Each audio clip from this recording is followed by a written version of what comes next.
हम तो रखते हैं मुसलमानों का दीन,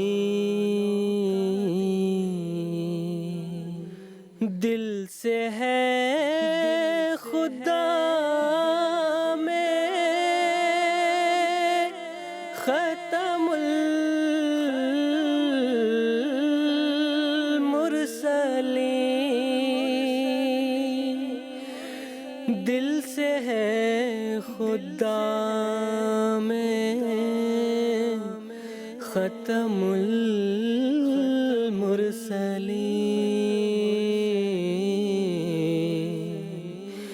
ख़त्मुल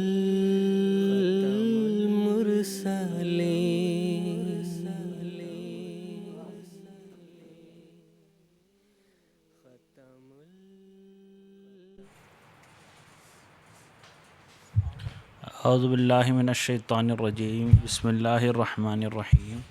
പ്രിയ പ്രേക്ഷകരെ, അസ്സലാമു അലൈക്കും വറഹ്മത്തുള്ളാഹി വബറകാതുഹു. പ്രിയ പ്രേക്ഷകരെ, ഇന്ന് 3 മെയ് 2025 ശനിയാഴ്ചയാണ്. ഇന്ത്യയിൽ ഇപ്പോൾ രാത്രി 10 മണിയാണ്. GMT അടിസ്ഥാനത്തിൽ ഇപ്പോൾ 4:30 മണിയാണ്. പ്രിയപ്പെട്ട പ്രേക്ഷകരെ, ഇത് രാഹെ ഹുദയുടെ സമയമാണ്.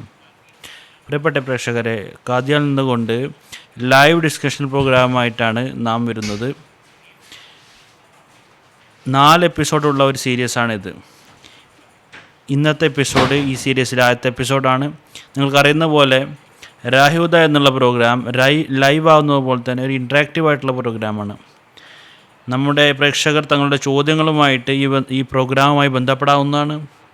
സ്റ്റുഡിയോ ഡിസ്കഷനോടൊപ്പം തന്നെ പ്രിയ പ്രേക്ഷകരുടെ ചോദ്യങ്ങൾ സ്റ്റുഡിയോയിലുള്ള പണ്ഡിതന്മാരുടെ മുമ്പിൽ വെക്കുകയും ആ പണ്ഡിതന്മാർ അതിനുള്ള ഉത്തരം നൽകുകയും ചെയ്യുന്നതാണ്. പ്രിയപ്പെട്ട പ്രേക്ഷകരെ, നിങ്ങൾ ടെലിവിഷൻ സ്ക്രീനിൽ കാണുന്ന കോൺടാക്റ്റ് ഡീറ്റെയിൽസ് മുഖാന്തരം നമ്മുമായി ബന്ധപ്പെടാവുന്നതാണ്. ടെലിഫോൺ മുഖാന്തരവും ടെക്സ്റ്റ് മെസ്സേജും ഫാക്സ് മെസ്സേജും ഇമെയിൽ മുഖാന്തരവും നമ്മുമായി ബന്ധപ്പെടാവുന്നതാണ്. ഇന്നത്തെ എപ്പിസോഡിൽ വിനോദോടൊപ്പം പങ്കെടുക്കുന്ന പണ്ഡിതന്മാർ ഞാൻ അവരെ ക്ഷണിക്കുകയാണ്. ബഹുമാനപ്പെട്ട മുനീർ അഹമ്മദ് ഖാദിം സാബ്, ബഹുമാനപ്പെട്ട ഷെയ്ഖ് മുജാഹിദ് ശാസ്ത്രി സാബ്, ഞാൻ രണ്ടുപേരെയും പരിപാടിയിലേക്ക് ക്ഷണിക്കുകയാണ്. പ്രിയപ്പെട്ട പ്രേക്ഷകരെ, സിൽഹജ്ജ മാസം തുടങ്ങാൻ പോവുകയാണ്. അഹമ്മദിയ മുസ്ലിം ജമാഅത്തിലെ അംഗങ്ങളും അതുപോലെ തന്നെ മറ്റ് മുസ്ലിങ്ങളും മക്കയിലേക്ക് പോകാൻ തയ്യാറെടുക്കുകയാണ്. ഭരണകൂടങ്ങളും അതുപോലെ തന്നെ പല കമ്പനികളും ഇത് സംബന്ധമായിട്ട് പ്രത്യേക പരിപാടികൾ സംഘടിപ്പിച്ചു കൊണ്ടിരിക്കുകയാണ്. മുസ്ലിങ്ങൾ ഈ ഒരു ഇബാദത്തിന് വേണ്ടിയിട്ട്, ഈ ആരാധനയ്ക്ക് വേണ്ടിയിട്ട് മുഴു ജീവിതവും അവർ പരിശ്രമിക്കുന്നു.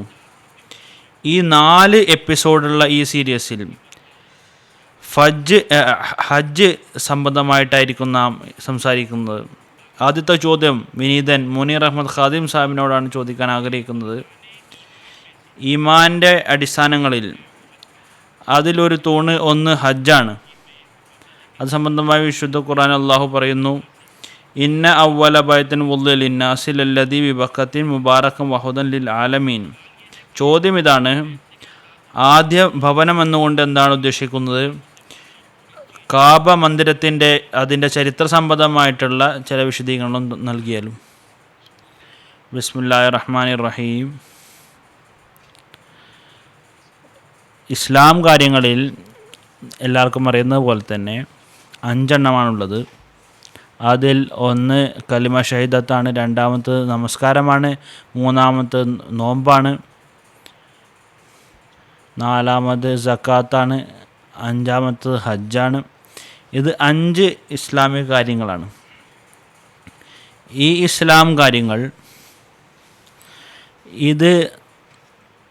ഇതിൽ പ്രവർത്തിക്കുക, അത് അള്ളാഹുവിൻ്റെ സ്നേഹം കരസ്ഥമാക്കാൻ വേണ്ടിയിട്ടാണ് ചെയ്യുന്നത്. അള്ളാഹുവിൻ്റെ സൃഷ്ടികളെ സേവിക്കാൻ വേണ്ടിയിട്ടാണ്. അള്ളാഹുവിൻ്റെ സൃഷ്ടികളെ സേവിക്കുന്നത് എന്തിനാണ്?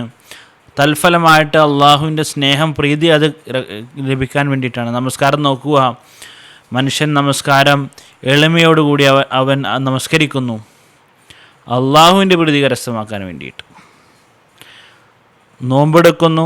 അള്ളാഹുവിനോടുള്ള സ്നേഹവും അള്ളാഹുവിൻ്റെ അടിമകളോടുള്ള സ്നേഹവും അതിലുണ്ട്. മനുഷ്യരോട് ഒരു വിധത്തിലുള്ള പ്രശ്നവും അതുപോലെ അല്ലെങ്കിൽ ചീത്തവിളിയും ഒന്നും പാടില്ല എന്നാണ്. സക്കാത്തിലും അത് തന്നെയാണ്. അള്ളാഹുവിൻ്റെ സൃഷ്ടികളെ സേവിക്കുകയും അതുപോലെ തന്നെ അള്ളാഹുവിൻ്റെ പ്രീതി കാംക്ഷിക്കലും തന്നെയാണ്. അഞ്ചാമത്തെ ഈ ഒരു കാര്യം, ഇത് വെറും ദൈവിക സ്നേഹമാണ് ഇതിൽ നാം കാണുന്നത്.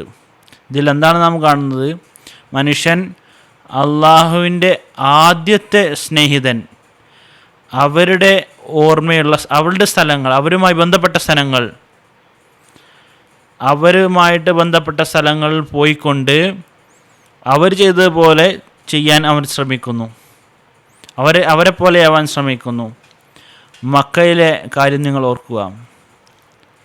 ബൈത്തുള്ള ഇല്ല ആ മക്ക, അത് സംബന്ധമായിട്ട് താങ്കൾ പറഞ്ഞ പോലെ തന്നെ അള്ളാഹു പറയുന്നു, ഇന്ന ഔവല ബൈത്തിൻ വുദ്ദിയ ലിന്നാസി, ആദ്യത്തെ ഭവനം ജനങ്ങളുടെ ഉപകാരത്തിന് വേണ്ടിയിട്ട് നിർമ്മിക്കപ്പെട്ടത് അത് മക്കയിലാണുള്ളത്. ബക്ക എന്നാണ് പറഞ്ഞിരിക്കുന്നത്. ആ കാലഘട്ടത്തിൽ പണ്ടത്തെ മക്കയുടെ പേര് ബക്ക എന്നായിരുന്നു. പിന്നെ അത് മക്ക എന്നായി തീരുകയാണ് ചെയ്തത്. വിശുദ്ധ ഖുർആൻ ഓർമ്മപ്പെടുത്തുന്നു, ഇത് എത്രത്തോളം സനാതനമായ ഭവനമാണെന്നാൽ അപ്പോൾ അതിനെ ബക്ക എന്നാണ് വിളിക്കപ്പെട്ടിരുന്നത്. അത് വളരെ അനുഗ്രഹീതമായ ഭവനമാണ്, മുബാറക്കൻ എന്നാണ് പറഞ്ഞിരിക്കുന്നത്. അള്ളാഹുവിൻ്റെ സമക്ഷത്തിൽ നിന്ന് ബർക്കത്ത് ലഭിച്ചിട്ടുള്ള ഭവനമാണ്. ഹിദായത്ത് നൽകുന്നതാണ്. ഹുദൻ ലിൽ ആലമീൻ, മുഴുവൻ പ്രപഞ്ചത്തിന് വേണ്ടിയിട്ടും അതിൽ ഹിദായത്തുണ്ട്, നിർമാർഗമുണ്ട്. വീണ്ടും പറയുന്നു, ഫീ ആയാത്തും ബയ്യിനാത്ത്, അതിൽ തുറന്ന ദൃഷ്ടാന്തങ്ങളുണ്ട്. അള്ളാഹുവിൻ്റെ സത്യത്തേക്ക് വേണ്ടിയിട്ട് അത്ഭുതകരമായിട്ടുള്ള അടയാളങ്ങൾ അതിലുണ്ടെന്നു. പിന്നെ പറയുന്നു, ഇതിൽ ഫി മഖാമു ഇബ്രാഹിം, ഇബ്രാഹിമിൻ്റെ സ്ഥാനമഹാത്മ്യം, അള്ളാഹു നൽകിയിട്ടുള്ള സ്ഥാനമഹാത്മ്യം, അദ്ദേഹത്തിൻ്റെ ത്യാഗത്തിൻ്റെ രൂപത്തിൽ, അത് ആ ഒരു ഭവനമായിട്ടാണ് അതിൻ്റെ ബന്ധം. പിന്നെ പറയുന്നു, അമൻ ദഖ്ലഹു കാന ആമിനൻ, ആരാണോ ഈ മഖാമുകളിൽ പ്രവേശിക്കുന്നത്, മുഖാം എന്നതിൻ്റെ അർത്ഥം അതായത് സ്ഥലം, മുഖാം, ആ സ്ഥലത്ത് പ്രവേശിക്കുന്നവൻ സമാധാനത്തിലാണ്. അവർ ഹജ്ജ് പോകുന്ന സ്ഥലം, അവിടെയും സമാധാനമുണ്ടായിരിക്കണം. ഹറമിൻ്റെ ആ ഒരു സ്ഥലം 25 കിലോമീറ്റർ സ്ഥലമാണ്. അതിൽ ചില നിബന്ധനകളുണ്ട്. അവിടെ മൃഗങ്ങളെ കൊല്ലാൻ പാടില്ല, അല്ലെങ്കിൽ കലഹങ്ങൾ ഉണ്ടാക്കാൻ പാടില്ല എന്ന്. അപ്പം ഇത് സമാധാനത്തിൻ്റെ സ്ഥാനമാണ്. മക്കാം എന്നുള്ളതിൻ്റെ അർത്ഥം സ്ഥാന മഹാത്മ്യം എന്നാണ്. ആരാണ് ഇബ്രാഹിം അലൈഹി ഇസ്ലാമിൻ്റെ സ്ഥാനം, അള്ളാഹു അദ്ദേഹത്തിന് നൽകിയിട്ടുള്ള അനുഗ്രഹീതമായ സ്ഥാനം, അതിനെ തൻ്റെ ജീവിതത്തിൽ പകർത്താൻ ശ്രമിക്കുന്നത്, ആ ഒരു സ്ഥാനം ശ്രമിക്കുകയാണെങ്കിൽ അത് അവന് സമാധാനം നൽകുന്നതാണ്. അവൻ ദഖ്ലഹു കാന ആമിനൻ, ആരാണോ ആ ഒരു മഖാം, ആ സ്ഥാന മഹാത്മ തങ്ങളിൽ ഉണ്ടാക്കാൻ ശ്രമിക്കുന്നത്, ഇബ്രാഹിം അലൈഹി ഇസ്ലാമിന് ഇസ്മായിൽ അലൈഹി ഇസ്ലാമിന് നൽകിയിട്ടുള്ള സ്ഥാനം, അത് ഫലമായി കൊണ്ട് അതിൻ്റെ ആ ഒരു സമാധാനം അവന് ലഭിക്കുന്നതാണ്.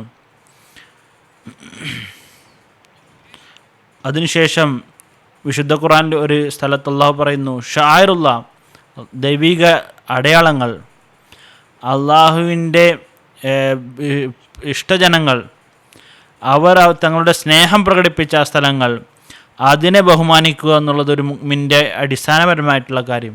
അമ്മ യു അസിം ഷായർ അല്ലാഹി ഫൈനഹ മിൻ തഖ്വൽ ഖുലൂബ്, അതാണ് ആരാണോ അള്ളാഹുവിൻ്റെ അടയാളങ്ങളെ, ഷായറുള്ള, അതിനെ ബഹുമാനിക്കുന്നത്, ഇത് അവൻ്റെ ഹൃദയത്തിൻ്റെ തഖ്വയുടെ അടയാളമാണെന്ന്. അപ്പം ഈ ഒരു കാബ മന്ദിരം, ബൈത്തുള്ള എന്ന് പറയപ്പെടുന്ന ഒരു മന്ദിരം, ഇത് സംബന്ധമായിട്ട് ഇതിൻ്റെ ചരിത്രപരമായിട്ട് പറയപ്പെടുന്നു. അത് തങ്ങൾ ചോദിച്ചിരിക്കുന്നു. എന്താണത്? വിശുദ്ധ ഖുർആൻ വായിക്കുമ്പോൾ നമുക്ക് മനസ്സിലാക്കുന്നത്, ഹസ്രത്ത് ഇബ്രാഹിം അലൈഹി ഇസ്ലാമിന് അള്ളാഹു ഇൽഹാം നൽകിക്കൊണ്ട് പറഞ്ഞിരിക്കുന്നു, അവിടുന്ന് തങ്ങളുടെ ഒരു പത്നിയെയും ഒരു പുത്രൻ ഇസ്മായിൽ അലൈഹി ഇസ്ലാമിനെയും മക്കയിലെ സ്ഥലത്ത് ഗൈർ സീസർ എന്നാണ് പറയുന്നത്. അതായത് ഒരു വസ്തുവും മുളക്കാത്ത സ്ഥലം, തരിശ് ഭൂമി. അങ്ങനെയൊരു ഭൂമിയിൽ അവരെ പത്നിയെയും അതുപോലെ തന്നെ ആ ഒരു കുട്ടിയെയും ഇസ്മായിൽ ഇസ്ലാമിനെയും ഉപേക്ഷിച്ച് വരിക എന്ന് അവിടുന്ന് കൽപ്പന സ്വീകരിച്ചുകൊണ്ട് അനവധി മൈലുകൾ താണ്ടിക്കൊണ്ട് അദ്ദേഹം തങ്ങളുടെ പത്നിയെയും കുട്ടിയെയും അവിടെ ഉപേക്ഷിക്കുകയുണ്ടായി. ചത്തത്തിൽ വരുന്നു, ഒരു ചെറിയ പാത്രം കുറച്ച് വെള്ളവും കുറച്ച് കാരക്കയും മാത്രമായിരുന്നു അവരുടെ കയ്യിലുണ്ടായിരുന്നത്. അള്ളാഹുവിൻ്റെ കൽപ്പനയാൽ നിങ്ങൾ ഇനി ഇവിടെ താമസിക്കുമെന്ന് അവിടുന്ന് പറയുകയുണ്ടായി. പോകാൻ തുനിഞ്ഞപ്പോൾ ഹാജറ പത്നി പറയുകയുണ്ടായി, ഞങ്ങൾ ഈ ഒരു തരിശ് ഭൂമിയിൽ ഞങ്ങളെ ഉപേക്ഷിച്ച് പോവുകയാണോ? ഞങ്ങളെ ആരാണ് സംരക്ഷിക്കുവാന്ന്? അവിടുന്ന് ഇബ്രാഹിം അലൈഹി സ്വലാമിൻ്റെ കണ്ണുനീര് വന്നു. വേദനയോടെ അദ്ദേഹം ആകാശത്തിലേക്ക് ചൂണ്ടിക്കാണിക്കുകയുണ്ടായി. ഹാജർ അലൈഹി സ്വലാം മനസ്സിലാക്കുകയുണ്ടായി ഇത് അള്ളാഹുവിൻ്റെ കൽപ്പനയാണെന്ന്, അള്ളാഹുവിൻ്റെ കൽപ്പനയാലാണ് ഉപേക്ഷിച്ച് പോകുന്നതെന്ന്. അവിടുന്ന് പറയുകയുണ്ടായി ഹാജർ അലൈഹി സ്വലാം, അങ്ങനെയാണെങ്കിൽ അള്ളാഹു ഒരിക്കലും ഞങ്ങളെ ഉപേക്ഷിക്കുകയില്ല, ഞങ്ങളെ പാഴാക്കി കളയില്ല എന്ന് അവിടെ പറയുകയുണ്ടായി. വെള്ളം തീറുകയുണ്ടായി, കാരൊക്കെ തീരുകയുണ്ടായി. കുട്ടി കരയാൻ തുടങ്ങിയ വെള്ളത്തിന് വേണ്ടിയിട്ട് പറയപ്പെടും. അപ്പോൾ ആ ഒരു സ്ഥലത്ത് 2 പർവ്വതങ്ങളുണ്ടായിരുന്നു. ഹാജർ അലൈഹി സ്വലാം ആ 2 പർവ്വതങ്ങളുടെ മുകളിലേക്കും വെള്ളം അന്വേഷിച്ച് കൊണ്ട് ഓടിക്കൊണ്ടിരുന്നു. അങ്ങനെ സഫാർ മർവ ആ 2 പർവ്വതങ്ങൾ 7 പ്രാവശ്യം അങ്ങനെ വലയം വെക്കുകയുണ്ടായി, ഓടുകയുണ്ടായി. അങ്ങനെ അവസാനം ഒരു മലക്കിൻ്റെ കൽപ്പന പ്രകാരം ഒരു സ്ഥലത്ത് കുഴിക്കുകയും അങ്ങനെ അവിടെ വെള്ളം ലഭിക്കുകയും ചെയ്യുകയുണ്ടായി. ഹദീസിൽ വരുന്നു, പറയണ്ടേ, ഒരു വലയം അതിന് നൽകുകയുണ്ടായി. അതിൽ നിന്ന് വെള്ളം വന്നപ്പോൾ അതിന് ആ വെള്ളം പുറത്തു പോകാതിരിക്കാൻ വേണ്ടിയിട്ട് അങ്ങനെ ആ വെള്ളം കണ്ടുകൊണ്ട്, ആ ഒരു ഉറവിടം കണ്ടുകൊണ്ട് ഒരു സംഘം അവിടെ വരികയുണ്ടായി. ആ സംഘം വന്നുകൊണ്ട് ചോദിക്കുകയുണ്ടായി, ഇവിടെ വെള്ളമുണ്ട്, അങ്ങനെ ഞങ്ങളിവിടെ താമസിക്കട്ടെ എന്ന് ചോദിക്കുകയുണ്ടായി. അങ്ങനെ അവിടെ താമസിക്കാൻ തുടങ്ങി. അങ്ങനെ ജനങ്ങൾ അവിടെ വർദ്ധിച്ചുകൊണ്ടിരുന്നു. ഹാജറയും അതുപോലെ തന്നെ ഇസ്മായിൽ ഇസ്ലാമും അവർ അങ്ങനെ ഇസ്മായിൽ ഇസ്ലാം വലുതാകുകയുണ്ടായി. 12 വയസ്സാകുമ്പോൾ ഇബ്രാഹിം അലൈഹി സ്വലാം അവിടെ വന്നുകൊണ്ടിരുന്നിരുന്നു. അങ്ങനെ ഒരു പ്രാവശ്യം വന്നപ്പോൾ ഹദർ ഇസ്മായിൽ ഇസ്ലാമിനോട് പറയുകയുണ്ടായി, അള്ളാഹുവിൻ്റെ കൽപ്പന എനിക്ക് ലഭിച്ചിരിക്കുന്നു നിന്നെ ബലിയർപ്പിക്കാൻ വേണ്ടിയിട്ട്. ഇസ്മായിൽ ഇസ്ലാം നടക്കാനും അതുപോലെ തന്നെ ചിന്തിക്കാനുമെല്ലാം കഴിവുണ്ടായിരുന്നു. പറയുകയുണ്ടായി, താങ്കൾ എന്താണ് കൽപ്പന ലഭിച്ചിരിക്കുന്നത് അത് ചെയ്തു കൊള്ളുക എന്ന്. ചരിത്രത്തിൽ വരുന്നു, അങ്ങനെ ഇസ്മായിൽ ഇസ്ലാമിനെ ബലിയർപ്പിക്കാൻ തയ്യാറായപ്പോൾ അള്ളാഹുവിൻ്റെ മലക്കിൻ്റെ ശബ്ദം വരികയുണ്ടായി, ഇബ്രാഹിം, അള്ളാഹു നിനക്ക് നൽകിയിട്ടുള്ള കൽപ്പന നീ അത് പൂർത്തിയായി കഴിഞ്ഞിരുന്നു, ഇനി ഒരു ആടിനെ എടുക്കുക, അതിനെ ബലിയർപ്പിക്കുമെന്ന്. എന്നിട്ട് വിശുദ്ധ ഖുർആനിനെ മഹത്തായിട്ടുള്ള ബലി എന്ന് അതിന് നാം നൽകുകയുണ്ടായി. അപ്പം മക്കയിൽ ഹജ്ജിൻ്റെ അവസരത്തിൽ നൽകപ്പെടുന്ന ബലി അത് ഇതിൻ്റെ തന്നെ ഒരു പ്രതിച്ഛായയാണ്. അതായത് ഇസ്മായിൽ ഇസ്ലാമിൻ്റെ ആ ഒരു ത്യാഗത്തിൻ്റെ ഓർമ്മപ്പെടുത്തലാണത്. അങ്ങനെ എന്താണ് സംഭവിച്ചത്? ഇസ്മായിൽ ഇസ്ലാം അത് ഇബ്രാഹിം അലൈഹി ഇസ്ലാം വഹി നൽകുകയുണ്ടായി, ഈ സ്ഥലത്ത് അള്ളാഹുവിൻ്റെ ആദ്യത്തെ ഭവനമുണ്ട്, അത് നശിക്കപ്പെട്ടിരിക്കുന്നു, അതുകൊണ്ട് നിങ്ങൾ ആ ഒരു ഭവനത്തെ നിങ്ങൾ ഉയർത്തുക. ആദം അലൈഹി ഇസ്ലാമിൻ്റെ കാലത്തായിരുന്നു, ഏത് കാലത്തായിരുന്നു അത് ഉണ്ടാക്കപ്പെട്ടതെന്ന് അള്ളാഹുവിന് തന്നെ അറിയുന്നത്. ഇബ്രാഹിം അലൈഹി ഇസ്ലാം ഇസ്മായിൽ അലൈഹി ഇസ്ലാമിനും എന്തായാലും ആ ഒരു കാലഘട്ടത്തിൽ അങ്ങനെ ആ ഒരു അതിൻ്റെ അടിസ്ഥാനം ആ ഒരു അടിസ്ഥാനത്തിൽ നിന്ന് അതിനെ ഉയർത്തുകയുണ്ടായി.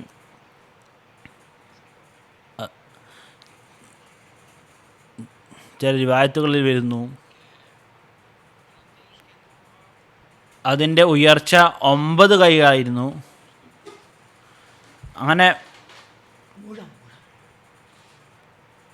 അങ്ങനെ പിതാവും പുത്രനും കൂടിക്കൊണ്ട് ആ ഒരു ഭവനത്തെ അതിനെ ഉയർത്തുകയും അതിനെ നിർമ്മിക്കുകയും ചെയ്യുകയുണ്ടായി. അള്ളാഹുവിൻ്റെ കൽപ്പനയാണ്. എന്നിട്ട് പറയേണ്ടത് ജനങ്ങൾ ഇവിടെ നമസ്കരിക്കുകയും അതുപോലെ തന്നെ ഇതിന് തവാഫ് ചെയ്യാൻ വേണ്ടിയിട്ടാണ് ഇതിനെ നിർമ്മിക്കപ്പെട്ടിരിക്കുന്നത് പറയുകയുണ്ടായി. ഇവിടെ നൽകപ്പെട്ടിരിക്കുന്ന ത്യാഗത്തിനെ ഓർമ്മപ്പെടുത്താൻ വേണ്ടിയിട്ടാണ് ഇത് നിർമ്മിക്കപ്പെട്ടതെന്ന് പറയുകയുണ്ടായി. അള്ളാഹു അവർ മുഖാന്തരം ജനങ്ങളെ അവിടെ കൂട്ടുകയുണ്ടായി. അതിൽ ഹാജർ അലൈഹി ഇസ്ലാമിൻ്റെ ഒരു ഓർമ്മപ്പെടുത്തലായി ഈ ഒരു കാബ ആദ്യമായിട്ട് വിശുദ്ധ ഖുർആനിൽ പറഞ്ഞ പോലെ അവർ മുഖാന്തരമാണ് അതിന് നിർമ്മിക്കപ്പെട്ടത്. പിന്നെ പല സമയങ്ങളിലായിട്ട് അതിനെ റിനോവേറ്റ് ചെയ്തുകൊണ്ടേയിരുന്നു. ചില സമയങ്ങളിൽ യുദ്ധങ്ങളിൽ അത് നശിപ്പിക്കപ്പെടുകയും കത്തിക്കപ്പെടുകയും ഒക്കെ ചെയ്തിട്ടുണ്ട്. അങ്ങനെ പല അവസരങ്ങളിലായിട്ട് അതിനെ പുനർനിർമ്മിക്കപ്പെടുകയുണ്ടായി. നബി തിരുമേനി സല്ലല്ലാഹു അലൈഹി വസല്ലം കാലഘട്ടത്തിൽ തന്നെ നിർമ്മിക്കുകയുണ്ടായി. ഹജർ അസ്വദ് അതിനെ വെക്കുന്ന സമയം വന്നപ്പോൾ ഖുറൈശികൾ തമ്മിൽ കലഹമുണ്ടാകുകയുണ്ടായി. ആരാണ് വെക്കുക എന്നുള്ളത്, ഏതൊരു ഗോത്രം വെക്കുമെന്നുള്ളത് അതിന് കലഹമുണ്ടായി. അപ്പം അങ്ങനെ അവസാനം തീരുമാനിക്കേണ്ടേ ആരാണ് ആദ്യം രാവിലെ ഇവിടെ വ്യക്തി വരുന്നത് അവൻ തീരുമാനിക്കുമെന്നങ്ങനെ. അങ്ങനെ അള്ളാഹുവിൻ്റെ ഹിക്മത്ത് മുഖാന്തരം നബി തിരുമേനി സല്ലല്ലാഹു അലൈഹി വസല്ലം ഇവിടെ ആദ്യം എത്തുകയുണ്ടായി. ജനങ്ങൾ പറയുകയുണ്ടായി അമീന് വന്നു. അങ്ങനെ അവിടെ നിന്ന് കൽപ്പന നൽകുകയുണ്ടായി. ഇതിൽ കലഹിക്കേണ്ട ഒരാവശ്യവുമില്ല. ഒരു തുണിയെടുക്കുക, ആ അസ്വദ് എടുത്തുകൊണ്ട് ആ ഒരു തുണിയിൽ വെക്കുകയുണ്ടായി. എല്ലാ നേതാക്കന്മാരെ വിളിക്കുകയും ആ തുണികളെ അറ്റത്ത് പിടിക്കാൻ പറയുകയും ചെയ്യുകയുണ്ടായി. അതിനെ പൊന്തിച്ചു കൊണ്ടുവന്നുകൊണ്ട് അവിടുന്ന് നബി തിരുമേനി സല്ലല്ലാഹു അലൈഹി വസല്ലം എടുത്തുകൊണ്ട് അതിൻ്റെ സ്ഥാനത്ത് വെക്കുകയുണ്ടായി. അങ്ങനെ ആ ഒരു ചെറിയ പ്രായ കാലഘട്ടത്തിൽ നബി തിരുമേനി സല്ലല്ലാഹു അലൈഹി വസല്ലം അതിൻ്റെ ആ ഒരു ഹിക്മത്ത് നിങ്ങൾ നോക്കുക. അവിടുന്ന് നബി തിരുമേനി സല്ലല്ലാഹു അലൈഹി വസല്ലം കൈകളല്ല ഹാജറുൽ അസ്വദ് അവിടെ വെക്കുകയുണ്ടായി.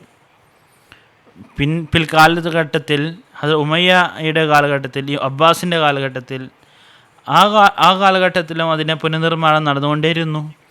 അതിനെ വീണ്ടും അലങ്കരിക്കപ്പെട്ടു. ഇപ്പോൾ നിങ്ങൾ കാണുന്നുണ്ടാകും ഫോട്ടോകളെല്ലാം എത്ര പ്രതാപമാണ് ആ ഒരു ബൈത്തുള്ളയുടേതെന്ന്. 5 ദിവസത്തിൻ്റെ ഹജ്ജ്, 8 ദിൽ ഹജ്ജ് മുതൽ തുടങ്ങുന്ന ഈ ഒരു ഹജ്ജ്, 12 ദിൽ ഹജ്ജ് വരെ നിൽക്കുന്ന ഈ ഒരു ഹജ്ജ് ആണ് ഈ ഒരു ഹജ്ജ് നടക്കുന്നത്. ഇതാണ് ഇതിൻ്റെ ചെറിയൊരു ചരിത്രം. ജസാക്കുമുല്ലാ വാസൽ ജസാ. അടുത്ത ചോദ്യത്തിന് മുമ്പായി മറ്റൊരു കാര്യം ഇവിടെ തിരുത്താൻ ആഗ്രഹിക്കുന്നു. തുടക്കത്തിൽ ആദ്യത്തെ ചോദ്യത്തിൽ തെറ്റായി പറഞ്ഞു പോയത് ഹജ്ജ് ഈമാൻ കാര്യങ്ങളിൽ ഒന്നാണെന്ന് പറഞ്ഞത്, എന്നാൽ അത് ഈ ഇസ്ലാം കാര്യത്തിൽ ഇസ്ലാമിക സ്തംഭങ്ങളിൽ പെട്ടതാണ് എന്നൊരു തിരുത്ത് ഇവിടെ അറിയിക്കുന്നത്. അടുത്ത ചോദ്യം മുജാഹിദ് ശാസ്ത്രി സാഹിബിനോടാണ്. അള്ളാഹു ഹജ്ജ് കർമ്മത്തിന് വേണ്ടി ഉള്ള ഒരു നിബന്ധന ആലി ഇമ്രാനിലെ 98-ാമത്തെ ആയത്തിൽ അള്ളാഹു പറഞ്ഞു വലില്ലാഹി അലന്നാസി ഹിജ്ജുൽ ബൈത്തി മനിസ്തതാ ഇലൈഹി സബീല, അതായത് യാത്രാ സൗകര്യമുള്ളവർക്കാണ് എന്നാണ് പറഞ്ഞത്. ഇതിനെക്കുറിച്ചുള്ള വിശദീകരണം പറയാമോ? ജസാക്കുമുല്ലാഹ് വസൽ ജസാ. ബിസ്മില്ലാഹിർ റഹ്മാനിർ റഹീം. നമുക്കെല്ലാവർക്കും നന്നായി അറിയാം, ഹജ്ജ് എന്ന് പറയുന്നത് ഇസ്ലാമിൻ്റെ പഞ്ചസ്തംഭങ്ങളിൽ ഒരു മഹത്തായ സ്തംഭമാണ്. ഇതിൻ്റെ നിർവഹണം മുസ്ലിങ്ങൾക്ക് ചില നിബന്ധനകളോടുകൂടി അനിവാര്യമാണ്. ഹജ്ജിൻ്റെ നിർബന്ധ കാര്യത്തെക്കുറിച്ച് പറയപ്പെടുന്നത് ബുദ്ധി വേണം, പക്വത വേണം, സ്വാതന്ത്ര്യമായി എല്ലാ ഹജ്ജ് കർമ്മങ്ങളും നിർവഹിക്കാൻ പറ്റണം, അതുപോലെ തന്നെ കഴിവുള്ളവനായിരിക്കണം. ഈ കാര്യങ്ങളൊക്കെ തന്നെ ഒത്തുകൂടുകയാണെങ്കിൽ ആണ് ഇതിനുള്ള ഉപാധികൾ പൂർത്തിയാകുക എന്ന് ഫുഖഹാക്കൾ പറഞ്ഞിട്ടുണ്ട്. ഈ ആയത്തിൻ്റെ അടിസ്ഥാനത്തിലാണ് ആലി ഇമ്രാനിൽ നിങ്ങൾ 98 ആയത്ത് വലില്ലാസി അലന്നാസി ഹിജ്ജുൽ ബൈത്തി മനിസ്തതാ ഇലൈഹി സബീൽ, ഈ ആയത്തിൽ നിന്നാണ് ഇവർ നിർദ്ധാരണം ചെയ്തിരിക്കുന്നത്. അതായത് അള്ളാഹുവിൻ്റെ ഭവനത്തെ ഹജ്ജ് ചെയ്യുക, അവിടെ പോകാൻ യാത്രാ സൗകര്യമുള്ളവർക്ക് നിർബന്ധമാണ്. കഴിവ് എന്നതുകൊണ്ടുള്ള ഉദ്ദേശം മനുഷ്യന് സാമ്പത്തിക ശേഷി, ആരോഗ്യശേഷി ഒക്കെ എല്ലാ തരത്തിലുള്ള ശേഷികളുമുണ്ട്. വിശദമാക്കുകയാണെങ്കിൽ അതിനുവേണ്ടി കഴിവ് വേണം. ബൈത്തുള്ള ഹജ്ജിലേക്ക് പോകാനും അതിൻ്റെ പൊതുവെയുള്ള ആ കർമ്മങ്ങളൊക്കെ തന്നെ, ചടങ്ങുകളൊക്കെ തന്നെ കൃത്യമായി നിർവഹിക്കാനുള്ള പ്രാപ്തി വേണം. അതുപോലെ തന്നെ ഹജ്ജിലേക്ക് പോകാനുള്ള യാത്ര സമാധാനപൂർണ്ണമായിരിക്കണം. ഈ കാര്യങ്ങളൊക്കെ തന്നെ ഈ ഇസ്തിത്താത്ത് അല്ലെങ്കിൽ കഴിവിൽ ഉൾപ്പെടുന്നു. ഫുഖാക്കൾ വളരെയധികം ഇതിനെക്കുറിച്ച് വിശദീകരിച്ചിട്ടുണ്ട്. ഇതിൻ്റെ അടിസ്ഥാന കാര്യം എന്ന് പറയുന്നത് കഴിവ് എന്നത് ഹജ്ജ് ചെയ്യുന്നവർക്ക് സാമ്പത്തിക ശേഷി ഉണ്ടാക്കണം. സാമ്പത്തിക ശേഷി എന്നതുകൊണ്ടുള്ള ഉദ്ദേശം ഹജ്ജ് ചെയ്യാൻ നിയത്ത് വെക്കുന്ന ഒരു വ്യക്തി യാത്രാ ചെലവ് സ്വന്തമായി നിർവഹിക്കാൻ വേണ്ടി പറ്റണം. കടം വാങ്ങിച്ചിട്ടാകരുത്, മറ്റുള്ളവരോട് ചോദിച്ച് വാങ്ങരുത്, അങ്ങനെ ഹജ്ജിന് പോകുന്ന അവസ്ഥ ഉണ്ടാകരുത്. മറ്റൊരു കാര്യം മറ്റൊരു വശം എന്ന് പറയുന്നത് ഹജ്ജ് ചെയ്യാൻ പോകുന്ന വ്യക്തി സ്വയം അതിനുള്ള സംവിധാനം ഒരുക്കി, ടിക്കറ്റ് എടുത്തോ അല്ലെങ്കിൽ എത്ര ദിവസം അവിടെ താമസിക്കുമോ അതിൻ്റെ ചിലവിനൊക്കെയുള്ള സംവിധാനം ഒരുക്കി. എന്നാൽ അദ്ദേഹത്തിൻ്റെ കുടുംബം, ഭാര്യ, മക്കൾ അവരുടെ സൗകര്യം ഒരുക്കുന്നില്ലെങ്കിൽ, അള്ളാഹുവിനെ തവക്കൽ ചെയ്ത് കൊടുക്കുകയാണെങ്കിൽ അവർക്ക് ഭക്ഷണം സൗകര്യങ്ങൾ കൊടുത്തില്ലെങ്കിൽ ആ വ്യക്തിയും കഴിവുള്ളവനല്ല. ഇന്നത്തെ കാലത്ത് നോക്കുന്നത് നമ്മൾ ഒരുപാട് വാടക വീട്ടിൽ താമസിക്കുന്നതിനെ കണ്ടു. വാടകേൻ്റെ വീടിൻ്റെ വാടക കൊടുത്തില്ല, ഒരുപാട് മാസം കുടിശ്ശികയുള്ളൊരു വ്യക്തി ഹജ്ജിന് പോകാൻ പോവുകയാണെങ്കിൽ അവനും ഈ കഴിവിൻ്റെ പരിധിയിൽ പെടുന്ന വ്യക്തിയല്ല. അതുപോലെ തന്നെ ആ വ്യക്തി പരിപാലിക്കുന്ന കുട്ടികളുടെ ആളുകളുടെ ചെലവ് നിർവഹിക്കാതെ ഹജ്ജ് ചെയ്യാൻ പോവുകയാണെങ്കിൽ ആ വ്യക്തിയും ഈ സാമ്പത്തിക ശേഷിയിൽ പെടുന്ന വ്യക്തിയല്ല, അയാൾക്കും ഹജ്ജ് നിർബന്ധമല്ല. ഫുഖകൾ പറഞ്ഞത് മറ്റൊരു കഴിവ് എന്ന് പറയുന്നത് ശാരീരിക ശേഷിയാണ്. ആരോഗ്യം വേണം, ആരോഗ്യ ദൃഢഗാത്രനായിരിക്കണം. രോഗിയാണ്, ഹജ്ജിൻ്റെ കർമ്മങ്ങൾ നിർവഹിക്കുന്നില്ല, യാത്ര ചെയ്യാൻ വേണ്ടിയുള്ള 5 ദിവസത്തെ യാത്രകൾ എല്ലാ കാര്യങ്ങളും സ്വന്തം ചെയ്യണം. അത് സ്ഥിരം രോഗിക്ക് എങ്ങനെ ചെയ്യാൻ വേണ്ടി പറ്റും? അങ്ങനെയുള്ള വ്യക്തിക്കും ഹജ്ജ് നിർബന്ധമല്ല, ഹജ്ജിനുള്ള അവകാശം ഇല്ലാതാകുന്നു. മറ്റൊരു മൂന്നാമത്തെ കാര്യം, ഹജ്ജ് ചെയ്യുന്ന വ്യക്തി തൻ്റെ വീട്ടിൽ നിന്നും മക്കയിലേക്കുള്ള ഹജ്ജിൻ്റെ ആ യാത്രയുടെ വഴി സമാധാനമുണ്ടാണ്. കൊള്ളക്കാരുണ്ടാകാം, അല്ലെങ്കിൽ കലാപകാരികളുണ്ടാകാം, അല്ലെങ്കിൽ പ്രയാസങ്ങളുണ്ടാകാം, യുദ്ധ സാഹചര്യമായിരിക്കാം, മക്കയിൽ തന്നെ എന്തെങ്കിലും പകർച്ചവ്യാധി വ്യാപിക്കാം. ഇതൊക്കെ ആണെങ്കിൽ പ്രതികൂല സാഹചര്യമാണ്. അങ്ങനെയാണെങ്കിലും ഹജ്ജ് നിർബന്ധമാകുന്നതല്ല, കാരണം യാത്രാ സൗകര്യവും സമാധാനവുമില്ല. നാലാമത്തെ കാര്യം, സമയം വേണം. ഹജ്ജ് ചെയ്യാനുള്ള രീതി എന്ന് പറയുന്നത് 8 മുതൽ 12 വരെയുള്ള ഹജ്ജ് മാസമുള്ള 5 ദിവസം, 2 ദിവസം ലീവേ കിട്ടിയിട്ടുള്ളൂ, 2 ദിവസം കൊണ്ട് ഞാൻ ലീവ് എടുത്തിട്ട് ചെയ്തു വരാമെന്ന് പറയുന്നവർക്ക് അത് കഴിവിൽപ്പെട്ട വ്യക്തിയല്ല. അതായത് സാമ്പത്തിക ശേഷി വേണം, സാമ്പത്തിക യാത്രാ ചെലവിനും അതുപോലെ തന്നെ തങ്ങളുടെ കുടുംബത്തിനുള്ള വാടക, ഭക്ഷണം, റേഷൻ, കുടുംബത്തിൽ അദ്ദേഹത്തെ ആശ്രിതരായിട്ടുള്ള എല്ലാവർക്കുമുള്ള ചെലവ് വഹിക്കണം. അതുപോലെ ശാരീരിക ശേഷി വേണം, യാത്ര ചെയ്യണം. അതുപോലെ തന്നെ യാത്ര സമാധാനപൂർണ്ണമായിരിക്കണം, പൂർണ്ണമായി സമയമുണ്ടാകണം. എല്ലാ കർമ്മങ്ങളും നിർവഹിക്കാൻ വളരെ നല്ല നിലയിൽ പറ്റണം. ഏത് സമയത്ത് എന്താണ് ചെയ്യേണ്ടത് അതൊക്കെ ചെയ്യേണ്ട അവസരം കിട്ടണം. ഹദരത്ത് മസീഹ് മൗഊദ് അലൈഹി സ്വലാത്തു വസ്സലാം അഹ്മദിയ്യ ജമാഅത്തിൻ്റെ മധ്യസ്ഥാപകൻ ഒരിടത്ത് ഇപ്രകാരം വിവരിക്കുകയുണ്ടായി. ഹജ്ജ് എന്നതുകൊണ്ടുള്ള ഉദ്ദേശം വെറും യാത്രാ വിഭവമല്ല, ഒരുപാട് കാര്യങ്ങൾ അതിൽ ഉൾപ്പെടുന്നു. അതൊക്കെ ഇല്ലെങ്കിൽ തന്നെ ഹജ്ജ് ചെയ്യേണ്ടത് നിർബന്ധമാകുന്നില്ല. ഒന്നാമത്തെ കാര്യം ആരോഗ്യാവസ്ഥ അല്ലെങ്കിൽ അതുപോലെ തന്നെ യാത്രാ വഴിയിൽ അല്ലെങ്കിൽ മക്കയിൽ തന്നെ സമാധാനാവസ്ഥയില്ലാത്ത അവസ്ഥ, ക്രമസമാധാന ലംഘനം ഉണ്ടാവുക. അള്ളാഹു പറയുന്ന മനിസ്തത്താ ഇലൈഹി സബീല ആലി ഇമ്രാൻ. അതായത് ഈ ഇസ്തിത്താത്ത്, ഇത് കഴിവ് എന്നതിൻ്റെ അടിസ്ഥാന അർത്ഥം ഇതാണ്. ഈ കഴിവ് പൂർത്തിയാക്കുന്ന ഒരു മുസ്ലിം ഹജ്ജ് ആ വ്യക്തിക്ക് നിർബന്ധമാകുന്നു. അതിൽ നിന്നും മാറി നിന്നുകൊണ്ട് ഹജ്ജ് നിർബന്ധമുണ്ട്. എന്നാൽ ഇതൊക്കെ ഈ സാഹചര്യം ഉണ്ടായിട്ടും പ്രാപ്തി ഉണ്ടായിട്ടും ഹജ്ജ് ചെയ്യാത്ത വ്യക്തി ആ ഇസ്ലാമിൻ്റെ കാര്യത്തിൽ ഒരു പ്രധാന കാര്യം ഒഴിവാക്കുന്ന വ്യക്തിയായി മാറും. ജസാക്കുമുല്ലാ.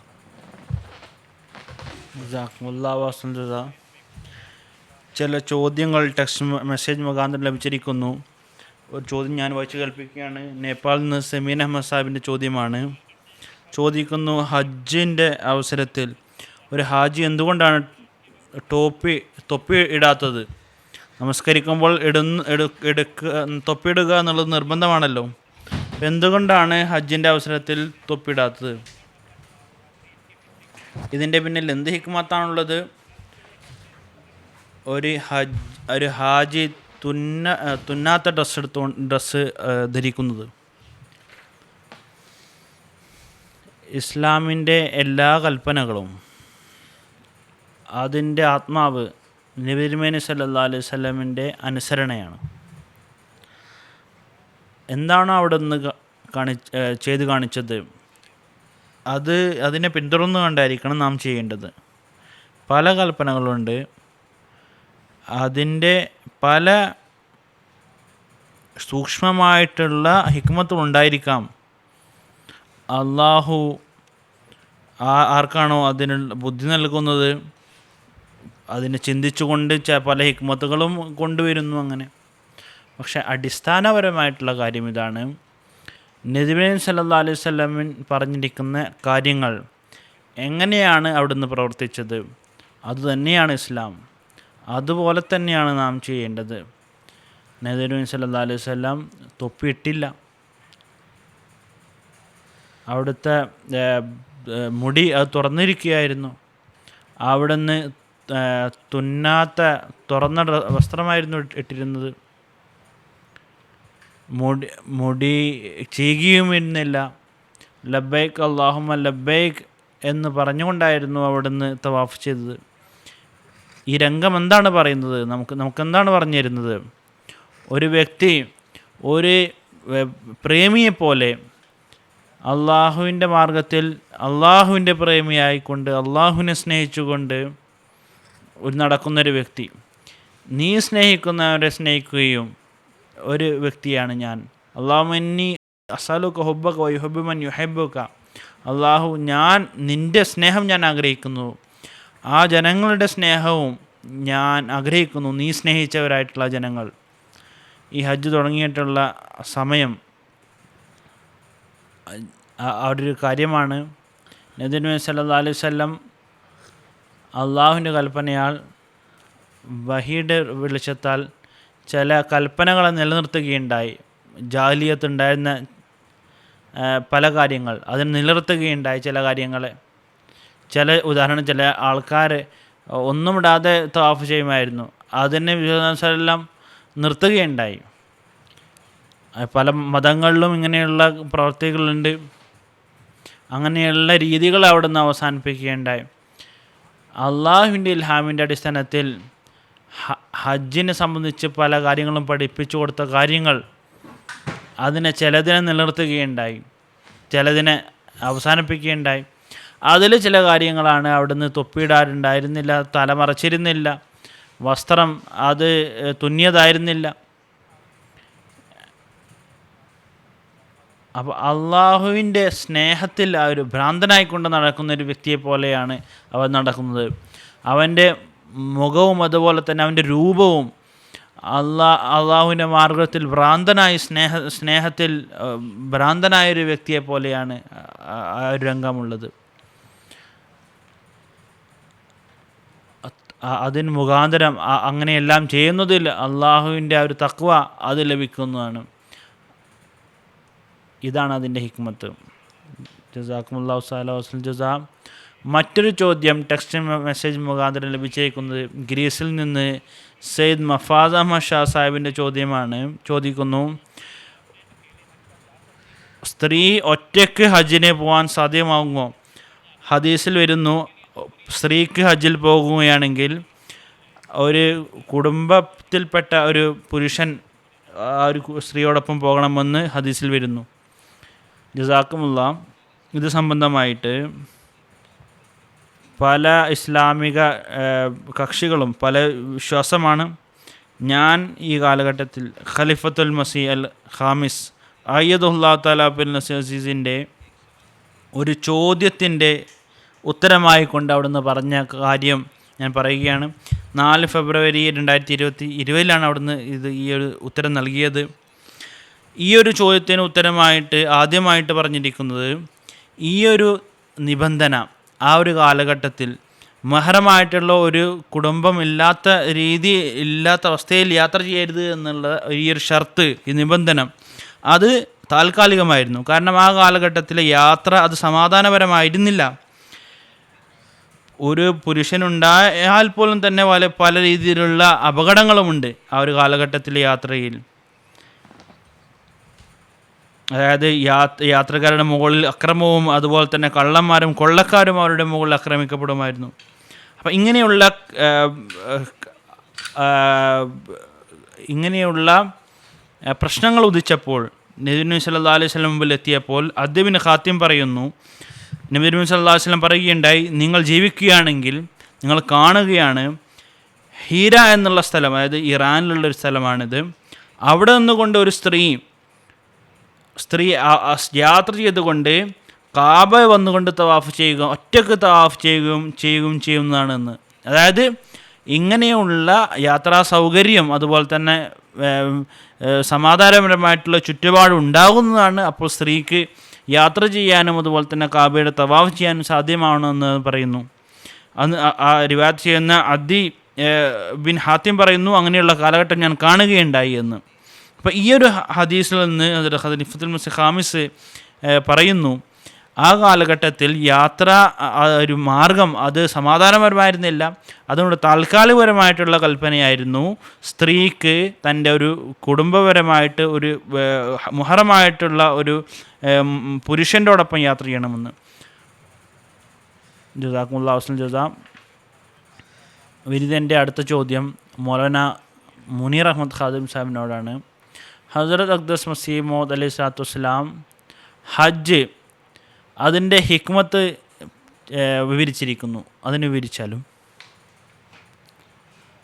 ഹജ്ജിൻ്റെ ഹിക്മത്ത് അത് യഥാർത്ഥത്തിൽ അള്ളാഹുവിൻ്റെ മാർഗത്തിൽ തന്നെ വഖഫ് ചെയ്യുക എന്നാണ്, ദണ്ഡമാക്കുക തന്നെ. ഹസ്രത്ത് ഇബ്രാഹിം അലൈഹിസ്സലാം ബൈത്തുള്ള നിർമ്മിച്ചപ്പോൾ, അതുപോലെ തന്നെ അതിനുശേഷം ഇസ്മായിൽ ഇസ്ലാമിനെ ഒപ്പം അതിനെ നിർമ്മിക്കുകയുണ്ടായി. അതിൻ്റെ ഉദ്ദേശം എന്തായിരുന്നു? ഇതിനെ പരിശുദ്ധമായി വെക്കുകയും അള്ളാഹുവിലേക്ക് പരിശ്രമിക്കുന്നവർ, തവാഫ് ചെയ്യുന്നവരേക്കും ഇത്കാഫ് ചെയ്യുന്നവർക്ക് വേണ്ടിയിട്ടും റുക്കു ചെയ്യുന്നവർക്ക് വേണ്ടിയിട്ടും സുജൂദ് ചെയ്യുന്നവർക്ക് വേണ്ടിയിട്ടും അതിനെ പരിശുദ്ധമായി വെക്കുക. അങ്ങനെയുള്ള ജനങ്ങൾ ഇസ്ലാമിൽ ഉണ്ടായിക്കൊണ്ടിരിക്കുക എന്നാണ് അതിൻ്റെ ഉദ്ദേശം. അള്ളാഹുവിൻ്റെ ആ ഭവനത്തെ നിറക്കുകയും അള്ളാഹുവിൻ്റെ ദീനിനെ സഹായിക്കുന്നവരായിത്തീരുകയും ചെയ്യുക എന്നാണ് അതിൻ്റെ ഉദ്ദേശം. അത് ഇസ്മായിൽ ഇസ്ലാമിൻ്റെ ത്യാഗം അതും ഒരു വഖഫിൻ്റെ ഓർമ്മപ്പെടുത്തലാണ്. ഇസ്മായിൽ ഇസ്ലാം തൻ്റെ ജീവിതം അള്ളാഹുവിൻ്റെ മാർഗത്തിൽ, അതുപോലെ തന്നെ അദ്ദേഹത്തിൻ്റെ പിതാവ് ഇബ്രാഹിം അലൈഹി ഇസ്ലാം തൻ്റെ ജീവിതം അള്ളാഹുവിൻ്റെ മാർഗത്തിൽ വഖഫ് ചെയ്യുകയുണ്ടായി. ഇബ്രാഹിം അലൈഹി ഇസ്ലാം ഇതിനു വേണ്ടിയിട്ട് ദുആ ചെയ്യുകയുണ്ടായി, അള്ളാഹുവെ ഈ തുടങ്ങി വെച്ച ശൃംഖല നീ ഇതിൽ ഒരു പ്രവാചകനയക്കുക, ഇത് മുഴു ലോകത്തിൻ്റെയും അതിൻ്റെ മർക്കസാവാൻ വേണ്ടിയിട്ട് നീ ഒരു നബി അയക്കുക എന്നുള്ളത്. അത് സംബന്ധമായിട്ട് അള്ളാഹു വിശുദ്ധ ഖുർആനിൽ പറയുന്നു, റബ്ബന വബഅസ് ഫീഹിം റസൂലം. ഇബ്രാഹിം അലൈഹി സ്വലാം ദുആ ചെയ്യുന്നു, അല്ലാഹുവിൻ്റെ റബ്ബേ ഇവരിൽ ഒരു പ്രവാചകനയക്കുക, യത്ലു അലൈഹിം ആയാത്തിക്, നിൻ്റെ അടയാളങ്ങളെ വിളിച്ചോതുന്ന ഒരു പ്രവാചകൻ, വയു അല്ലിമുഹുമുൽ കിതാബ, ആ ഒരു നബിക്ക് നീ ഗ്രന്ഥം നൽകണം, വൽ ഹിക്മത വയുസക്കീഹിം, ആ ഒരു പ്രവാചകൻ അവരുടെ പ്രസിദ്ധീകരിക്കുകയും, ഇന്നക അൻതൽ അസീസുൽ ഹക്കീം, നീ വളരെയധികം ബഹുമാനമുള്ളവനും അതുപോലെ തന്നെ വളരെ ഹിക്മത്തുള്ളവനുമാണ്. അപ്പോൾ ഒരു പ്രവാചകൻ വരണമെന്ന് അയക്കണമെന്ന് അവിടുന്ന് ദുആ ചെയ്യുകയുണ്ടായി. ഇബ്രാഹിം അലൈഹി സ്വലാം പ്രവചനമെന്നോണം ഹദ്റത്ത് മൂസാ അലൈഹി സ്വലാമും പറയുകയുണ്ടായി, ആ ഒരു പ്രവാചകൻ വരുന്നതാണ്. അത് ബനി ഇസ്രായേലിൻ്റെ സഹോദരങ്ങളുമായിരിക്കും. ഒരു സൂര്യപ്രകാശം എന്നോളമുള്ള ഒരു ശരീഅത്ത് കൊണ്ടായിരിക്കും ആ ഒരു വ്യക്തി വരിക എന്നുള്ളത്. ഒരു നിയമഗ്രന്ഥമായിട്ടായിരിക്കും ആ ഒരു വ്യക്തി വരിക. ആ ഒരു നബിയുടെ കയ്യിൽ ശരീഅത്തുണ്ടായിരിക്കും എന്നാണ്. മൂസാ അലൈഹി ഇസ്ലാമിന് ശേഷം വന്ന പ്രവാചകൻ ഈസാ അലൈഹി ഇസ്ലാം, അദ്ദേഹത്തിൻ്റെ കയ്യിൽ ഒരു ശരീഅത്തും ഉണ്ടായിരുന്നില്ല, ഒരു ഗ്രന്ഥവും ഉണ്ടായിരുന്നില്ല. ഇഞ്ചീൽ വരുന്നു, ഞാൻ വന്നിരിക്കുന്ന ആ ഒരു ശരീഅത്തിനെ തന്നെ പുനരുജ്ജീവിപ്പിക്കാൻ വേണ്ടിയിട്ടാണ് ഞാൻ വന്നാണ് ഈസാ അലൈഹി ഇസ്ലാം പറഞ്ഞിരിക്കുന്നത്. ഇബ്രാഹിം അലൈഹി ഇസ്ലാം ചെയ്തിട്ടുള്ള ആ ഒരു ദുആ, അതായത് മുഴു ലോകത്തിൻ്റെയും മർക്കസ് ഈ ഒരു സ്ഥലമാകാൻ വേണ്ടിയിട്ട്, മുഴു ലോകത്തിലേക്കും വേണ്ടിയിട്ടൊരു പ്രവാചകനെ നീ അയക്കണം, ഹുദല്ലിൽ ആലമീനായിട്ടൊരു പ്രവാചകനെ അയക്കണമെന്ന്. അത് ബൈത്തുള്ള അതായത് ബൈത്തുള്ള ഖാന കാബ അത് മുഴു ലോകത്തിന് വേണ്ടിയിട്ടും ഹിദായത്തിൻ്റെ ഒരു കേന്ദ്രമാവണമെന്നായിരുന്നു അവിടെ നിന്ന് ആഗ്രഹിച്ചത്. അതിനു വേണ്ടിയിട്ടായിരുന്നു ദുആ ചെയ്തത്. നബി സല്ലല്ലാഹു അലൈഹി വസല്ലമിൻ്റെ അസ്തിത്വത്തിൽ അത് പൂർത്തിയാവുകയുണ്ടായി. അങ്ങനെ നബി സല്ലല്ലാഹു അലൈഹി വസല്ലമിൻ്റെ അസ്തിത്വത്തിൽ അത് പ്രകടമാവുകയുണ്ടായി. അവിടുന്ന് പറയുകയുണ്ടായി, ജുമയിൽ വരുന്നു, വആഖരീന മിൻഹും ലമ്മ യൽഹഖു ബിഹിം സൂറജ് വഹുവൽ അസീസുൽ ഹക്കീം. അതായത് അവസാന കാലഘട്ടത്തിലും നബി സല്ലല്ലാഹു അലൈഹി വസല്ലമിൻ്റെ ഒരു പുനരാവിർഭാവം ഉണ്ടായിരിക്കുന്നു. അവിടുന്ന് പറയുകയുണ്ടായി, ആ ഒരു അവസാന കാലഘട്ടത്തിലെ സംഘം വരുമ്പോൾ, നബി സല്ലല്ലാഹു അലൈഹി വസല്ലം വീണ്ടും വരുമ്പോൾ, ആ ഒരു ശരീഅത്തിൻ്റെ ഈ ഞാൻ കൊണ്ടുവന്നിട്ടുള്ള ശരീഅത്തിനെ അതിനെ പ്രചരിപ്പിക്കാനുള്ള പ്രവർത്തനമായിരിക്കും അപ്പോൾ ഉണ്ടാവുക. നബി സല്ലല്ലാഹു അലൈഹി വസല്ലം ഹസ്രത്ത് മുസ്ലിം ഇസ്ലാം പറയുന്നു, നബി സല്ലല്ലാഹു അലൈഹി വസല്ലം കാലഘട്ടം ഹിദായത്തിൻ്റെ സന്മാർഗ പൂർത്തീകരണത്തിൻ്റെ കാലഘട്ടമായിരുന്നു. അപ്പോൾ ഈ ഒരു കാലഘട്ടം, എൻ്റെ കാലഘട്ടം, അത് സന്മാർഗത്തെ പ്രചരിപ്പിക്കാനുള്ള കാലഘട്ടമാണ്. ഇബ്രാഹിം അലൈഹിസ്സലാം നിർമ്മിച്ച ആ ഒരു കാബ അതിനെ മുഴു ലോകത്തിൻ്റെയും കേന്ദ്രമാക്കുകയുണ്ടായി. അങ്ങനെ അവിടുന്ന് ദുആ ചെയ്യുകയുണ്ടായ, ഒരു മുഴു ലോകത്തിന് വേണ്ടിയിട്ടൊരു പ്രവാചകനെ നീ ഇവിടെ അയക്കുക എന്ന്. നബി സല്ലല്ലാഹു അലൈഹി വസല്ലമിൻ്റെ ഈ ഒരു ദൗത്യം അത് പൂർത്തീകരിക്കാൻ വന്ന ഹദ്റത്ത് മുസ്ലിം ഇസ്ലാം, അത് പൂർത്തീകരിച്ചത് ഹദ്റത്ത് മുസ്ലിം ഇസ്ലാം തന്നെയാണ്. ഇസ്ലാമിൻ്റെ മുന്നേ പല മുസ്ലിം ഇസ്ലാമിൻ്റെ മുന്നേ പല വഖഫുകളും പല ഇസ്ലാം ദീനിൻ്റെ സന്ദേശമെത്തിക്കുന്നവരും വന്നിരുന്നു. പക്ഷെ മുഴു ലോകത്തും ഇസ്ലാമിൻ്റെ സന്ദേശം എത്തിച്ചത് അത് ഹദ്റത്ത് മുസ്ലിം ഇസ്ലാം തന്നെയാണ്. അത് നബി സല്ലല്ലാഹു അലൈഹി വസല്ലമിൻ്റെ ആ ഒരു ദുആയുടെ ഫലമായിട്ട് തന്നെയാണ് മുഴു ലോകത്തും ഇസ്ലാമിൻ്റെ ഒരു സന്ദേശം എത്തിക്കാൻ കഴിഞ്ഞത്. അതിൻ്റെ ഒരു പ്രസ്ഥാനം സ്ഥാപിതമായത് അത് നബി സല്ലല്ലാഹു അലൈഹി വസല്ലം ദുആയുടെ ഫലമായിട്ടാണ്. അത് മുസ്ലിം ഇസ്ലാമാണ് അതിൻ്റെ തുടക്കം കുറിച്ചത്. ഹദ്റത്ത് മുസ്ലിം ഇസ്ലാം ഇതിൻ്റെ ഹിക്മത്ത് വിവരിച്ചുകൊണ്ട് പറയുന്നു, ഞാൻ വിനീതൻ പറഞ്ഞ ആ ഒരു കാര്യം അത് തന്നെയാണ്. സ്നേഹത്തെ സംബന്ധിച്ച് പറയുന്നു, സ്നേഹത്തിൻ്റെ അവസ്ഥയിൽ എപ്പോഴും തൻ്റെ പ്രേമിയുടെ ചുറ്റും വലയം വെക്കാൻ അവൻ ആഗ്രഹിക്കുന്നു. അവൻ്റെ മുന്നിൽ വീഴാൻ അവൻ ആഗ്രഹിക്കുന്നു. അപ്പോൾ അതിന് വേണ്ടിയിട്ടൊരു ഉദാഹരണമാണ് ഹജ്ജ് എന്നുള്ളത്. ഒരു ഉദാഹരണമാണ്. അതായത് ഇത് എൻ്റെ വീടാണ്, ഇത് എൻ്റെ ഭവനത്തിലെ ആ ഒരു കല്ലാണ്. അങ്ങനെ മനുഷ്യൻ തൻ്റെ ശാരീരികപരമായിട്ടുള്ള പ്രകടമായിട്ടുള്ള അവൻ്റെ ആ ഒരു സ്നേഹത്തിൻ്റെ പ്രകടനം അത് കാണിക്കാൻ അള്ളാഹു ഒരു അവസരം നൽകിയിരിക്കുന്നു. അങ്ങനെ മനുഷ്യൻ ആ ഒരു കാബയുടെ ചുറ്റും വലയം വെക്കുന്നു, അതിനെ ഹജറുൽ അസ്വദിനെ ചുംബിക്കുന്നു. അങ്ങനെ അവൻ്റെ മുടി വെട്ടുന്നു, മുണ്ടനം ചെയ്യുന്നു. അങ്ങനെ ഒരു ഭ്രാന്തനെ പോലെ സ്നേഹത്തിൽ അവൻ വലയം വെച്ചുകൊണ്ടിരിക്കുന്നു. അങ്ങനെ അള്ളാഹുവിൻ്റെ ഭവനത്തിലെ കല്ലാണെന്ന് ധരിച്ചുകൊണ്ട് ആ ഒരു കല്ലിനെ അവൻ ചുംബിക്കുന്നു.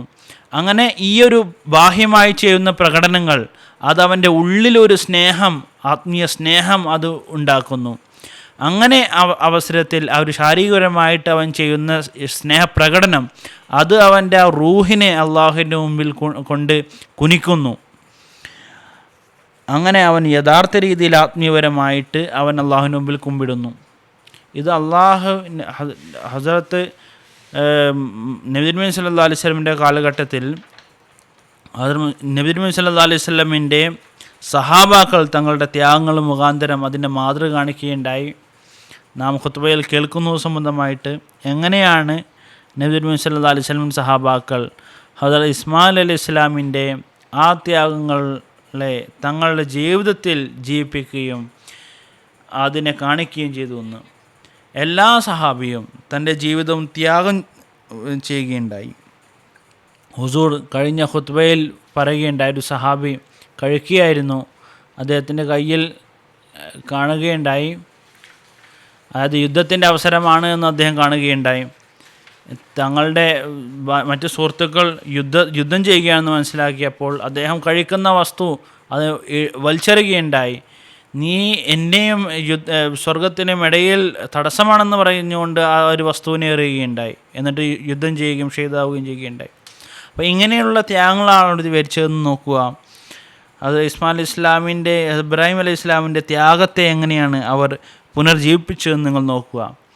സഹാബാക്കളുടെ ആ ഒരു ത്യാഗങ്ങൾ, നബി സല്ലല്ലാഹു അലൈഹി വസല്ലമയുടെ ത്യാഗങ്ങൾ, ആ ത്യാഗങ്ങൾ അഹ്മദിയ മുസ്ലിം ജമാഅത്തിൻ്റെ മുഖാന്തരമാണ് അത് വെളിവാകുന്നത്. അഹ്മദിയ മുസ്ലിം ജമാഅത്ത് ലോകത്ത് ആ ത്യാഗങ്ങളെ കാണിക്കുന്നു. അത് മുസ്ലിം ഇസ്ലാമിൻ്റെ കാലഘട്ടത്തിൽ തന്നെ അബ്ദുൽ ലത്തീഫ് സാഹിബ് ഷഹീദ് സാഹിബിൻ്റെ ത്യാഗം, അദ്ദേഹത്തിൻ്റെ ഷഹാദത്ത്, അതിനുശേഷം മുഴു ലോകത്തും അഹ്മദികളുടെ പല ത്യാഗങ്ങളും നിങ്ങൾ കാണുക. ജീവൻ സമർപ്പിക്കുന്നതോടൊപ്പം തന്നെ തൻ്റെ ജീവിതം അള്ളാഹുവിൻ്റെ മാർഗത്തിൽ ഒഴിച്ചു വെക്കുന്ന ത്യാഗങ്ങളുമുണ്ട്. ആയിരക്കണക്കിന് മുബല്ലിഗുമാരും മുല്ലിങ്ങളും മുഴു ലോകത്തും തങ്ങളുടെ ജീവിതം അവർ ത്യാഗം ചെയ്തുകൊണ്ട് അവർ അള്ളാഹുവിൻ്റെ മാർഗത്തിൽ ദീനി സേവനം ചെയ്യുന്നു. നബി സല്ലല്ലാഹു അലൈഹി വസല്ലമയുടെയും ഹദ്റത്ത് മുസ്ലിം ഇസ്ലാമിൻ്റെയും ത്യാഗങ്ങളുടെ ആ ഒരു ഓർമ്മയിൽ അതിനെ ഓർത്തുകൊണ്ട് അവർ ത്യാഗങ്ങൾ വരിക്കുന്നു.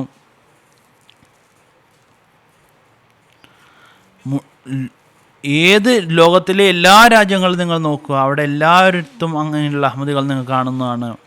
അപ്പോൾ ഞങ്ങൾ ഇപ്പോൾ ഒരു ചലഞ്ച് ചെയ്തുകൊണ്ട് നമുക്ക് പറയാൻ സാധിക്കുന്നതാണ്, ലോകത്ത് ഏതെങ്കിലും ഒരു മതം, അതായത് ഒരു മുഴു ലോകത്തും വേൾഡ് വൈഡായിട്ടും ഈ ഒരു ത്യാഗങ്ങളുടെ ഉദാഹരണം കാണിക്കുന്ന ഒരു ജമാഅത്ത് അഹ്മദി മുസ്ലിം ജമാഅത്ത് അല്ലാതെ വേറെ ഇല്ല.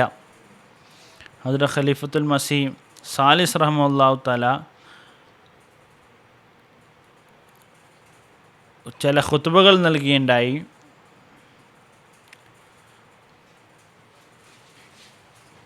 അതായത് ബൈത്തുള്ളയുടെ 23 നിർമ്മാണത്തിൻ്റെ 23 ഉദ്ദേശങ്ങളെന്ന് പറഞ്ഞുകൊണ്ട് ചില ഖുത്ബകൾ നൽകിയിരുന്നു. അഹ്മദികൾക്ക് ആ ഒരു ഖുത്ബകൾ വായിക്കേണ്ട ആവശ്യമാണുള്ളത്. എന്താണ് ബൈത്തുള്ളയുടെ നിർമ്മിച്ചതിൻ്റെ എന്താണ് അതിൻ്റെ ഉദ്ദേശമെന്ന് അവർക്ക് മനസ്സിലാവുന്നതാണ്. ഹജ്ജിൻ്റെ എന്താണ് ഉദ്ദേശമെന്നാണ്. ഇന്ന് അഹ്മദിയ മുസ്ലിം ജമാഅത്തിൻ്റെ മുഖാന്തരം ആ ഒരു ഉദ്ദേശങ്ങൾ എങ്ങനെ അവർക്ക് പൂർത്തീകരിക്കാൻ സാധിക്കുമെന്ന് മനസ്സിലാവുന്നതാണ്. അള്ളാഹു നമുക്ക് തൗഫീഖ് നൽകട്ടെ.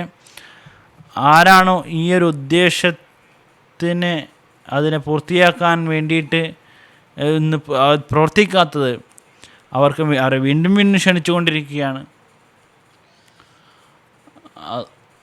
അള്ളാഹുവിൻ്റെ ഈ ജമാഅത്തിൽ നിങ്ങൾ പ്രവേശിച്ചു കൊള്ളുക എന്നുള്ളത്, അവർക്ക് ഈ ഒരു അനുഗ്രഹങ്ങൾ ലഭിക്കട്ടെ.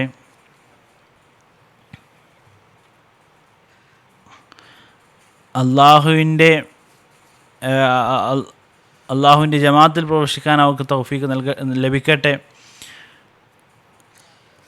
അള്ളാഹു ആഗ്രഹിക്കുന്ന ഒരു ത്യാഗങ്ങൾ വരിക്കാനുള്ള തൗഫീഖ് നമുക്ക് ലഭിക്കട്ടെ. ജസാക്കുമുല്ലാ വാസൽ ജസാ. അടുത്ത ചോദ്യം ഷെയ്ഖ് മുജാഹിദ് ശാസ്ത്രി സാഹിബിനോടാണ്. അള്ളാഹു സഫയും മർവയും 2 അടയാളങ്ങളാക്കി നിശ്ചയിച്ചിരിക്കുന്നു. വിശുദ്ധ ഖുർആൻ അള്ളാഹു സ്വയം പറയുന്നു. ബഖറ 159 ഇന്ന സഫ വൽ മർവത മിൻ ശഅഇറില്ലാഹ്. ഹജ്ജ് ചെയ്യുന്ന ഒരു വ്യക്തി സഫയ്ക്കും മർവയ്ക്കും ഇടയിൽ 7 തവണ പ്രദക്ഷിണം ചെയ്യുന്നു. ഇങ്ങനെ ഈ പ്രദക്ഷിണം ചെയ്യുന്നതിൻ്റെ ഉദ്ദേശം എന്താണ്? ജസാക്കുമുല്ലാ. ബിസ്മില്ലാഹിർ റഹ്മാനിർ റഹീം. ഈ ചോദ്യം എന്നത് ഒന്നല്ല, യഥാർത്ഥത്തിൽ 2ആണ്. ആദ്യത്തെ ചോദ്യം, സഫയും മർവയും അള്ളാഹിൻ്റെ അടയാളങ്ങളാണ്, അതെന്തുകൊണ്ടാണ്? ഹജ്ജ് ചെയ്യുന്ന ഒരു വ്യക്തി, ഹാജി എന്തിനാണ് ഇതിന് പ്രദക്ഷിണം വെക്കുന്നത്? ഷായിർ അല്ലെങ്കിൽ ഷിയറത്തുൻ എന്നതിൻ്റെ ജമ്മാണ്, ബഹുവചനമാണ്. അടയാളം എന്നാണ് അർത്ഥം. അല്ലെങ്കിൽ ഏതെങ്കിലും യാഥാർത്ഥ്യത്തെ അനുഭവവേദ്യമാക്കുന്ന പ്രകടനം എന്നാണ് അതിൻ്റെ അർത്ഥം.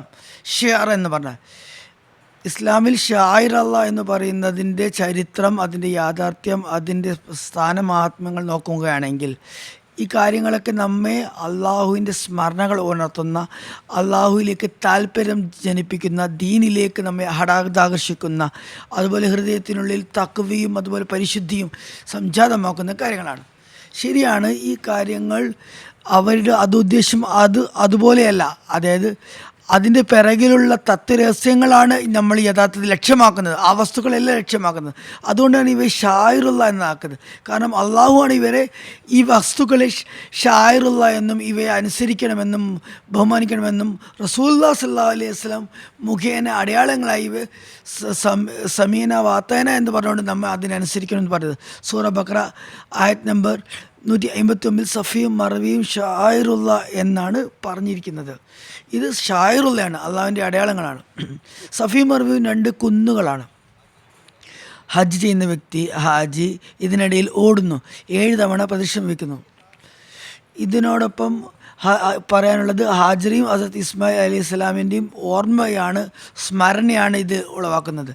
പ്രോഗ്രാമിൻ്റെ തുടക്കത്തിൽ പറഞ്ഞു, അള്ളാഹുവിൻ്റെ കൽപ്പനയാൽ ഹസരത്ത് ഇബ്രാഹിം അലൈഹി സ്വലാത്തു വസ്സലാം കാബ മന്ദിരത്തിൻ്റെ ജനസംഖ്യ വർദ്ധിക്കുന്നതിന് വേണ്ടി ഹസരത്ത് ഇബ്രാഹിം അലൈഹി സ്വലാം, ഹസരത്ത് ഇസ്മായിൽ, ഹസരത്ത് ആജറ ഇവർ 2 പേരും ഒരു തരിശു ഭൂമിയിൽ കുറച്ച് വെള്ളവും കരയ്ക്കും കൊടുത്തുകൊണ്ട് ഉപേക്ഷിക്കുന്നുണ്ട്. ഹാജർ ചോദിച്ച് ആരെ വിശ്വസിച്ചാണ് ഞങ്ങൾ വിട്ടുപോകുന്നത്? അപ്പോൾ അള്ളാഹുവിനെ ആണ് എന്ന് കാണിക്കാൻ ആകാശത്തിലേക്ക് ഇബ്രാഹിം ചൂണ്ടിക്കാണിച്ചപ്പോൾ അത് ഹാജറ മനസ്സിലാക്കി, അങ്ങനെയാണെങ്കിൽ ഞങ്ങളെ അള്ളാഹു പാഴാക്കുന്നതല്ല. ഇതിൻ്റെ ചരിത്രം നമ്മുടെ മുന്നിലുണ്ട്. അവിടെ വെള്ളം തീർന്നപ്പോൾ ഹസരത്ത് ഹാജറ ഹസരത്ത് ഇസ്മായിൽ ദാഹിച്ച് വലഞ്ഞപ്പോൾ വേഗം സഫയുടെ അടുത്തേക്ക് ഓടി, അതുപോലെ മറവയുടെ അടുത്തേക്ക് ഓടി. അങ്ങനെ ഇവിടുന്നും അവിടുന്നും ഇങ്ങോട്ടേക്കും അസ്വസ്ഥജനകമായ നിലയിൽ ഓടി വെള്ളം തേടിക്കൊണ്ടിരുന്നു. ആ സമയത്ത് ഒരു മലക്കിൻ്റെ ഒരു വിളിയാളം വന്നു, ആ കുട്ടിയുടെ അടുത്തേക്ക് പോകാൻ വേണ്ടി പറഞ്ഞു. ആ കുട്ടിയുടെ കാൽപാദങ്ങൾക്കടിയിലൂടെ ഒരു ഉറവ പൊട്ടി വരുന്നുണ്ടായിരുന്നു. ആ ഉറവയിൽ നിന്നും ആ വെള്ളം എടുത്ത് ഇസ്മായിലിന് ഹാജര കൊടുത്തു. എന്നിട്ട് ആ ഉറവയിൽ നിന്ന് വെള്ളം നഷ്ടപ്പെടാതിരിക്കാൻ തടം കെട്ടുകയുണ്ടായി. അത് സംസമിൻ്റെ അരുവി എന്നാണ് അറിയപ്പെടുന്നത്. അത് ഇന്നും തന്നെ നിലവിലുണ്ട്. ഈ സംഭവം മുഴുവനും ഇതുമായി ബന്ധപ്പെട്ടതാണ്. എങ്ങനെയാണ് അള്ളാഹു ഹസരത്ത് ഹാജറയും ഹസരത്ത് ഇസ്മായിൽ അലൈഹി ഇസ്ലാമിൻ്റെയും ഈ ത്യാഗങ്ങളെ സ്വീകരിച്ചരുളിയത്. ഹസരത്ത് മുസ്ലിം റളിയല്ലാഹു അൻഹു ഈ സംഭവത്തെ വളരെ വിശദമായി തന്നെ പറഞ്ഞതിന് ശേഷം തഫ്സീർ കബീറിൽ ഇതിൽ നിഗമനത്തിലെത്തിയിരിക്കുന്നത് പ്രധാനമാണ്. ഹസരത്ത് മുസ്ലിം റളിയല്ലാഹു അൻഹു വിവരിക്കുന്നു, ചുരുക്കത്തിൽ സഫയും മറവിയും കുറിച്ച് പരാമർശിച്ചെടുത്ത് അള്ളാഹു നിങ്ങളെ ഉദ്ബോധിപ്പിച്ചിരിക്കുന്നത് സബർ ചെയ്യുന്ന വ്യക്തി, ക്ഷമയും സ്ഥൈര്യവും കൈക്കൊണ്ടുകൊണ്ട് ദീനീ സേവനത്തിൽ നിരതരാകുന്ന വ്യക്തികൾ. സ്ഥിരതയും വേണം, ക്ഷമയും വേണം. അങ്ങനെ ദീനീ സേവനം ചെയ്യുന്ന വ്യക്തികളെ അള്ളാഹു ഒരിക്കലും ഇതിനെ ഉപേക്ഷിക്കുന്നതല്ല, പാഴാക്കുന്നതല്ല. ഇതാണ് നിഗമനം. ഉദാഹരണം സമർപ്പിക്കുന്നു. ഹാജറിയും ഇസ്മായിലിൻ്റെയും പോലെ അവർ ആകാശ ദൃഷ്ടാന്തങ്ങൾ അവർക്ക് മുന്നിൽ വെളിവാക്കപ്പെടുന്നു. അവർക്ക് ശാശ്വത ജീവിതവും അതുപോലെ അനിതര സാധാരണമായ അനുഗ്രഹങ്ങളും തന്നരുളുന്നു. നിങ്ങളും ഇങ്ങനെ ചെയ്യുകയാണെങ്കിൽ, ക്ഷമ കൈക്കൊള്ളുകയാണെങ്കിൽ അത്തരം അനുഗ്രഹങ്ങൾ നിങ്ങൾക്കും ലഭിക്കും. നിങ്ങളെയും അള്ളാഹു ഷായിറുള്ള ആക്കുന്നതാണ്. ഈ സംഭവം വിവരിച്ചുകൊണ്ട് മുസ്ലിം പറഞ്ഞത് ക്ഷമയോടും സ്ഥൈര്യത്തോടെയും സദുദ്ദേശത്തോടും കൂടി അള്ളാഹുവിന് വേണ്ടി സേവനം ചെയ്താൽ അനന്തമായ അനുഗ്രഹ ഐശ്വര്യങ്ങളുടെ പരമ്പര തുടങ്ങുന്നതായിരിക്കും. ചോദ്യത്തിൻ്റെ ആദ്യത്തിൽ പറഞ്ഞത് എന്തിനാണ് ഇങ്ങനെ പ്രദക്ഷിണം വയ്ക്കുന്നത്, തവാഫ് ചെയ്യുന്നതെന്നാണ്. ആദ്യമായി മനസ്സിലാക്കേണ്ട കാര്യം, 7 പരം 5 ആണെങ്കിലും 7 പ്രദക്ഷിണമാണെങ്കിലും 5 പ്രദക്ഷിണമാണെങ്കിലും ചോദ്യമുണ്ടാവും. എന്തുകൊണ്ടാണ് 7 പ്രദക്ഷിണം എന്ന് ചോദിച്ച പോലെ 5ഉം 3ഉം എന്തുകൊണ്ടായെന്ന് ചോദിക്കാം. അതുകൊണ്ട് ആദ്യം മനസ്സിലാക്കേണ്ടത് ഇസ്ലാമിൻ്റെ അടിസ്ഥാന തത്വം എന്ന് പറയുന്നത് അനുസരണമാണ്. റസൂലുള്ളാഹി സ്വല്ലല്ലാഹു അലൈഹി വസല്ലം ചെയ്ത് കാണിച്ച, അതുപോലെ ഉത്തരവ് പുറപ്പെടുവിച്ച കാര്യങ്ങളാണ് മുസ്ലിങ്ങൾക്ക് യഥാർത്ഥ മാർഗവും ദൈവപ്രീതിയിൽ കരഗതമാക്കാനുള്ള മാർഗവും. അതായത് 5 നേരം കൃത്യമായി നമസ്കരിക്കണം, ഫർള് നമസ്കാരം. ആ ദുആയും ആ കുനൂത്തും അൽഹംദുലില്ലാഹ് മറ്റൊരു സമയത്ത് പറഞ്ഞ് 6 നേരം നമസ്കരിക്കാം എന്നും ഒരു മുസ്ലിം പറയുകയാണെങ്കിൽ, ആ കാര്യങ്ങളൊക്കെ തന്നെ 6ാമത്തെ നേരം നമസ്കരിച്ചാലും അതൊരിക്കലും അനുഗ്രഹത്തിന് ഫലമാകുകയില്ല. കാരണം അത് ബിദ്അത്തായിരിക്കും. കാരണം അള്ളാഹുവിൻ്റെ റസൂലിൻ്റെ സുന്നത്തിൽ നിന്ന് വ്യതിചലിക്കുകയാണ് ചെയ്യുന്നത്. റസൂലുള്ളാഹി സ്വല്ലല്ലാഹു അലൈഹി വസല്ലം 7 തവണ തവാഫ് ചെയ്തു. അപ്പോൾ നമ്മളും അത് തന്നെയാണ് ചെയ്യേണ്ടത്, നമ്മളും അത് തന്നെയാണ് അംഗീകരിക്കേണ്ടത്. അതാണ് ആദ്യത്തെ കാര്യം. രണ്ടാമത്തെ കാര്യം, മനുഷ്യ ജീവിതം എന്ന് പറയുന്നത് എണ്ണവുമായി ബന്ധപ്പെട്ടതാണ്. നമ്മൾ മരുന്ന് കഴിക്കുമ്പോൾ പറയും 2 ഗുളിക കഴിക്കുക രാവിലെ വൈകുന്നേരം, അല്ലെങ്കിൽ ഹോമിയോ 3 മുതൽ 5 മുതൽ തുള്ളികൾ രാവും വൈകുന്നേരം. അങ്ങനെ എണ്ണക്കണക്ക് മനുഷ്യജീവിതവുമായി സ്ഥിരമായി ബന്ധപ്പെട്ടതാണ്. അതുപോലെ തന്നെ വർഷത്തിൽ 12 മാസം, അതുപോലെ സമയം, ദിവസം, ഇതൊക്കെ തന്നെയുണ്ട് എണ്ണവുമായി ബന്ധപ്പെട്ടതാണ്. 7 എന്നത് അറബിയിൽ പരിപൂർണതയെ സൂചിപ്പിക്കുന്നു. അതുപോലെ വിശുദ്ധ ഖുർആനിൽ 7-നെയും 10-നെയും 30-നെയും പരിപൂർണ സംഖ്യ, അതുപോലെ സമ്പൂർത്തീകരണം എന്ന ഉദ്ദേശത്തിൽ ഉപയോഗിച്ചിട്ടുണ്ട്. അള്ളാഹു വിശുദ്ധ ഖുർആനിൽ പറഞ്ഞത് ആകാശത്തിന് 7 തട്ടുകളുണ്ട്, ആഴ്ചയിൽ 7 ദിവസങ്ങളുണ്ട്. വിശുദ്ധ ഖുർആനിൽ 7-നെക്കുറിച്ച് ഒരുപാട് കാര്യങ്ങൾ 7 പറഞ്ഞിട്ടുണ്ട്. അത്തലാഖ് സൂറത്തിൽ പറഞ്ഞിരിക്കുന്നു 7 ആകാശങ്ങളുടെ ഉത്ഭവത്തെക്കുറിച്ച്. അള്ളാഹു ലസി ഖലഖ സബഅ സമാവാത്തിൻ, അള്ളാഹു 7 ആകാശങ്ങൾ സൃഷ്ടിച്ചു. അതുപോലെ നരകത്തിൻ്റെ 7 കവാടങ്ങളെക്കുറിച്ച് അള്ളാഹു സൂറ ഹിജർ 45-ാമത്തെ ആയത്തിൽ വിവരിച്ചിരിക്കുന്നു. ഇതിൽ നിന്നൊക്കെ മനസ്സിലാക്കുന്നത്, ഇതിൻ്റെ യുക്തി നമ്മൾ അന്വേഷിക്കുമ്പോൾ ഒരുപാട് യുക്തി ഇതിൽ നിന്ന് നമുക്ക് ലഭിക്കുന്നു. ഹദരത്ത് മസീഹ് മൗഊദ് അലൈഹി സ്വലാത്തു വസ്സലാമിൻ്റെ മഹാനായ സഹാബി ഹദരത്ത് യാക്കൂബ് അലി സാബി ഇർഫാൻ അല്ലാഹു അൻഹു ഒരു ഗ്രന്ഥം വിരചിക്കുകയുണ്ടായി, കിതാബുൽ ഹജ്ജ് എന്ന പേരിൽ. അതിൽ അദ്ദേഹം ഒരു പ്രത്യേക യുക്തി ചൂണ്ടിക്കാണിക്കുന്നുണ്ട്. അത് വളരെ അർത്ഥവത്തായതാണ്.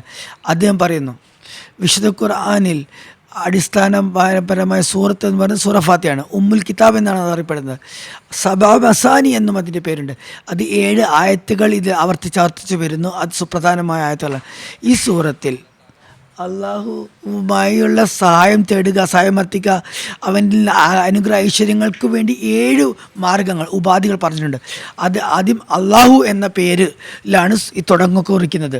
പിന്നീട് അൽഹംദുലില്ലാ, അള്ളാഹുവിനെ സ്തുതിച്ചുകൊണ്ടാണ്. പിന്നെ അർ റഹ്മാനെ കുറിച്ച് പറയുന്നു, അതായത് അവൻ കരുണാമയനാണ്, ആവശ്യപ്പെടാതെ നൽകുന്നവനാണ്. അർ റഹീം എന്ന് പറയുന്നത് അവൻ അധ്വാനങ്ങളെ പാഴാക്കുന്നവനല്ല. മാലിക് യൗമിദ്ദീൻ എന്ന് പറയുന്ന അവസാന കാലത്തെക്കുറിച്ചും പരലോക ജീവിതത്തെക്കുറിച്ച് പറയുന്നു. പിന്നെ ഇയ്യാക നഅ്ബുദു, അവനെ തന്നെ ആരാധിക്കുന്നു. 7-ാമത്തെ ഘട്ടം ഇസ്തിആനത്ത്, അവനിൽ നിന്ന് തന്നെ സഹായം അർത്ഥിക്കുകയും ചെയ്തു. ഈ 7 ഘട്ടങ്ങളെ, 7 വർഷങ്ങളെ, ഈ 7 കാര്യങ്ങളെ, 7 പദവികളെ സഹി ചെയ്യുമ്പോൾ നമ്മൾ ചെയ്യുന്ന ദുആകളുമായി ബന്ധമുണ്ട്. 7 തവണ ഈ പ്രദക്ഷിണം ഹജ്ജ് ചെയ്യുന്ന വ്യക്തി ചെയ്യുമ്പോൾ വെറുതെ അങ്ങോട്ടും ഇങ്ങോട്ടും 7 തവണ പോയില്ല. പ്രത്യേകമായി ലബ്ബൈക് അല്ലാഹുമ്മ ലബ്ബൈക് ലബ്ബൈക ലാ ശരീക ലക ലബ്ബൈക് ഇന്നൽ ഹംദ വന്നിഅമത ലക വൽ മുൽക ലാ ശരീക ലക, ഈ ദുആകളൊക്കെ ചൊല്ലിക്കൊണ്ടിരിക്കുന്നു. തുടർച്ചയായി ഓരോരോ പ്രദേശത്തിന് വെവ്വേറെ ദുആകളുമുണ്ട്. അങ്ങനെ ദുആ സ്വീകാര്യതയുടെ മാർഗമായി അത് മാറുന്നു. ചുരുക്കി പറഞ്ഞാൽ ഹജ്ജിൻ്റെ യഥാർത്ഥ ആരാധനാ കർമ്മത്തിൻ്റെ അന്തസാരം എന്ന് പറയുന്നത് ഹജ്ജ് തഖ്വയെ സ്വായത്തമാക്കുന്ന, ദൈവത്തിലേക്ക് ചായുന്ന ഹജ്ജിൻ്റെ എല്ലാ കൃത്യമങ്ങളും, അത് പിന്നെ കല്ലെറിയുകളാകട്ടെ, മിനയിലുള്ള തങ്ങലാകട്ടെ, അല്ലെങ്കിൽ ഓട്ടമാകട്ടെ, അല്ലെങ്കിൽ ത്യാഗമാകട്ടെ, ഇതൊക്കെ തന്നെ ആലങ്കാരിക രൂപത്തിലുള്ളതാണ്.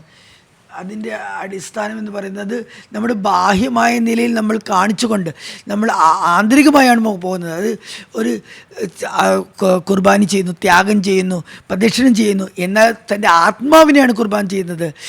അതുപോലെ തന്നെ പ്രദക്ഷിണം ചെയ്യുമ്പോൾ ദൈവത്തിൻ്റെ സാമീപ്യമാണ് നേടുന്നത്. ഹജ്ജിൻ്റെ അടിസ്ഥാന ലക്ഷ്യം എന്ന് പറയുന്നത് തഖ്വയെ സംജാതമാക്കുക എന്നതാണ്. ഈ ബാഹ്യമായ കർമ്മങ്ങളൊക്കെ തന്നെ, ഈ പ്രദക്ഷിണമാകട്ടെ, ഓട്ടമാകട്ടെ, ഈ കാര്യങ്ങളൊക്കെ തന്നെ റസൂലുള്ള ചെയ്തതാണ്. അതുപോലത്തെ ദീനിൻ്റെ യഥാർത്ഥ ലക്ഷ്യം എന്ന് പോയിൻ്റ് എന്ന് പറയുന്നത് അനുസരണമാണ്. ഈ അനുസരണമാണ് ഒരു ഹാജി വച്ചു പുലർത്തുന്നത്. ഖുർആനും പറയുന്നത് അള്ളാഹു ഈ ഷായിറുള്ളമാകി ദൈവിക ഇസ്ലാമിക ചിഹ്നങ്ങൾ വഴി മനുഷ്യരിൽ തഖ്വ സംജാതമാക്കുന്നു. സൂറ ഹജ്ജിൽ പറയുന്നു, വമൻ യുഅസ്സിം ഷായിറല്ലാഹി ഫഇന്നഹ മിൻ തഖ്വൽ ഖുലൂബ്. ആരാണോ അള്ളാഹുവിൻ്റെ ചിഹ്നങ്ങളെ ബഹുമതിക്കുന്നത്, വിലമതിക്കുന്നത്, അത് ഹൃദയത്തിൻ്റെ തഖ്വയാണ് സൂചിപ്പിക്കുന്നത്, ഭയഭക്തിയാണ് സൂചിപ്പിക്കുന്നത്. ആരാധനകളിൽ നമുക്ക് കാണാൻ സാധിക്കുന്നത് ചില ബാഹ്യമായ വിക്ഷേപങ്ങളുണ്ട്. പള്ളി വൃത്തിയാക്കുന്നു, വുളു എടുക്കുന്നു. ഈ വുളു എടുക്കുന്നതും അംഗശുദ്ധി വരുത്തുന്നതും പള്ളി വൃത്തിയാക്കുന്നതും വെള്ളം കൊണ്ടുള്ള വൃത്തിയാക്കലല്ല. ഈ ബാഹ്യമായി നമ്മൾ ചെയ്യുന്നതിലൂടെ നമ്മൾ ആന്തരികമായി നമ്മൾ ശുചിത്വവും പരിശുദ്ധിയും കൈവരിക്കുന്നു. അങ്ങനെ അള്ളാഹുവിലേക്ക് നമ്മൾ തിരിയുന്നു, അള്ളാഹുവിലേക്ക് നമ്മൾ വിലയം പ്രാപിക്കുന്നു. ഹജ്ജിൻ്റെ ഈ കർമ്മങ്ങളിലും കൃത്യങ്ങളിലൊക്കെ തന്നെ ഇത് തന്നെയാണുള്ളത്. മനുഷ്യനിൽ തഖ്വ സംജാതമാകുന്നു, അള്ളാഹുമായുള്ള ബന്ധം സ്ഥാപിതമാകുന്നു. ഈ 7ൻ്റെ കണക്ക് അല്ലെങ്കിൽ മറ്റതിൻ്റെയൊക്കെ അടിസ്ഥാന ലക്ഷ്യം എന്ന് പറയുന്നത് റസൂലുള്ളാഹി സല്ലല്ലാഹു അലൈഹി വസല്ലം അങ്ങനെ ചെയ്തു. അത് തന്നെയാണ് നമുക്ക് ന്യായവും, അത് തന്നെയാണ് നമുക്ക് ചിഹ്നവും, മതചിഹ്നവും. ജസാക്കുമുല്ലാ. മാന്യപ്രേക്ഷകരെ, ഇതോടുകൂടി നമ്മുടെ ഇന്നത്തെ എപ്പിസോഡ് ഇവിടെ പരിസമാപ്തി കുറിക്കുന്നു. അവസാനമായി ഹസ്രത്ത് മസീഹ് മൗഊദ് അലൈഹി സ്വലാത്തു വസ്സലാമിൻ്റെ ഒരു ഉദ്ധരണി കേൾപ്പിക്കുകയാണ്. ഹസ്രത്ത് മസീഹ് മൗഊദ് അലൈഹി സ്വലാത്തു വസ്സലാം അരുൾ ചെയ്യുന്നു, ഇസ്ലാം എന്നത് വളരെ പരിശുദ്ധവും സംശുദ്ധവുമായി തൗഹീദാണ് സമർപ്പിക്കുന്നത്. അതിൻ്റെ മാതൃകയും അതിൻ്റെ അടയാളങ്ങൾ പോലും മറ്റു മതങ്ങളിലോ സമുദായങ്ങളിലോ കാണപ്പെടുന്നതല്ല. ഏതുവരെ എന്നാൽ ഞാൻ അടിയുറച്ച് വിശ്വസിക്കുന്നു, എൻ്റെ ഈമാനാണ്, മുൻ വേദഗ്രന്ഥങ്ങളിലും തൗഹീദ് വിവരിക്കപ്പെട്ടിട്ടുണ്ട്. അതുപോലെ തന്നെ എല്ലാ പ്രവാചകന്മാരുടെയും ആഗമന ലക്ഷ്യവും അതുപോലെ തന്നെ അവരുടെ ഉദ്ദേശവും തൗഹീദിൻ്റെ പ്രചാരണം തന്നെയായിരുന്നു. എന്നാൽ ഏത് രീതിയിലൂടെ, ഏത് വഴിയിലൂടെയാണോ ഖാത്തമുൽ നബി സല്ലല്ലാഹു അലൈഹി വസല്ലം തൗഹീദ് കൊണ്ടുവന്നത്, സമർപ്പിച്ചത്, ഏത് രീതിയിലാണ് വിശുദ്ധ ഖുർആൻ തൗഹീദിൻ്റെ ഘട്ടങ്ങളെ പ്രസ്പഷ്ടമാക്കിയിരിക്കുന്നത്, മറ്റൊരു ഗ്രന്ഥത്തിലും അതുപോലെയുള്ളത് നമുക്ക് കാണാൻ സാധിക്കുന്നില്ല. മൽഫുസാത്ത് വാള്യം 2 182 റബുവയിൽ നിന്ന് ഇറങ്ങിയ എഡിഷൻ. അതുപോലെ തന്നെ മറ്റൊരിടത്ത് ഹസ്രത്ത് മസീഹ് മൗഊദ് അലൈഹി വസല്ലം പറയുന്നു, ഇസ്ലാമിൻ്റെ യഥാർത്ഥ വേര്, നാരായ വേര് എന്ന് പറയുന്നത് തൗഹീദാണ്. അള്ളാഹു അല്ലാതെ ഒന്നും തന്നെ മനുഷ്യൻ്റെ ഉള്ളിൽ ഉണ്ടാകരുത്. അള്ളാഹുവും അവൻ്റെ റസൂലും ഒരിക്കലും തന്നെ നമ്മൾ പരാതിപ്പെടരുത്. എന്തു തന്നെ മുസീബത്ത് വന്നാലും പ്രയാസങ്ങൾ വന്നാലും നമ്മൾ പരിഭവപ്പെടരുത്. എന്ത് പ്രയാസവും ക്ലേശങ്ങളും നേരിട്ടാലും അവൻ്റെ വായിൽ നിന്നും ഒരിക്കലും പരാതി വരരുത്. മുസീബത്ത് വരുന്നത് മനുഷ്യന് അവൻ്റെ ആത്മാവും മനസ്സും കാരണമാണ്. അള്ളാഹു ഒരിക്കലും അതിക്രമം കാണിക്കുന്നവനല്ല. സത്യസന്ധരായ ദയാദാസന്മാർക്കും മുസീബത്ത് വരുന്നു, എന്നാൽ മറ്റുള്ളവരാണത് മുസീബത്തായി കണക്കാക്കുന്നത്. അത് യഥാർത്ഥത്തിൽ ആപത്തും വിപത്തുമല്ല, അത് അനുഗ്രഹത്തിൻ്റെ മറ്റൊരു രൂപമായിരിക്കും. അത് മുഖേന അവർക്ക് ദൈവവുമായുള്ള ബന്ധം സുദൃഢമാകുന്നു, അവരുടെ പദവികൾ ഉയരുമാറുന്നു. മൽഫുസാത്ത് 5-ാമത്തെ വാള്യം 98-ാമത്തെ പേജ്, എഡിഷൻ 2003 എഡിഷൻ റബുയിൽ നിന്നിറങ്ങിയത്. ഇതോടെ നമ്മുടെ ഇന്നത്തെ എപ്പിസോഡ് പരിസമാപ്തി കുറിക്കുന്നു. ഇൻഷാ അല്ലാഹ് തആല അടുത്ത എപ്പിസോഡിൽ ഇതേ വിഷയവുമായി നമുക്ക് ചർച്ച തുടരാം. അതുവരേക്കും അസ്സലാമു അലൈക്കും വറഹ്മത്തുള്ളാഹി വബറകാതുഹു.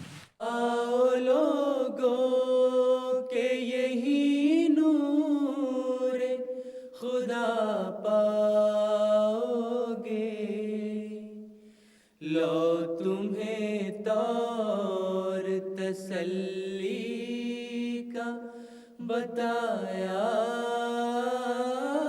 हमने,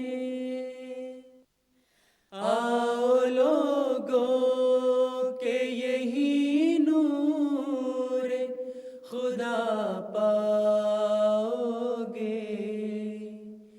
लो तुम्हें तौर तसल्ली का बताया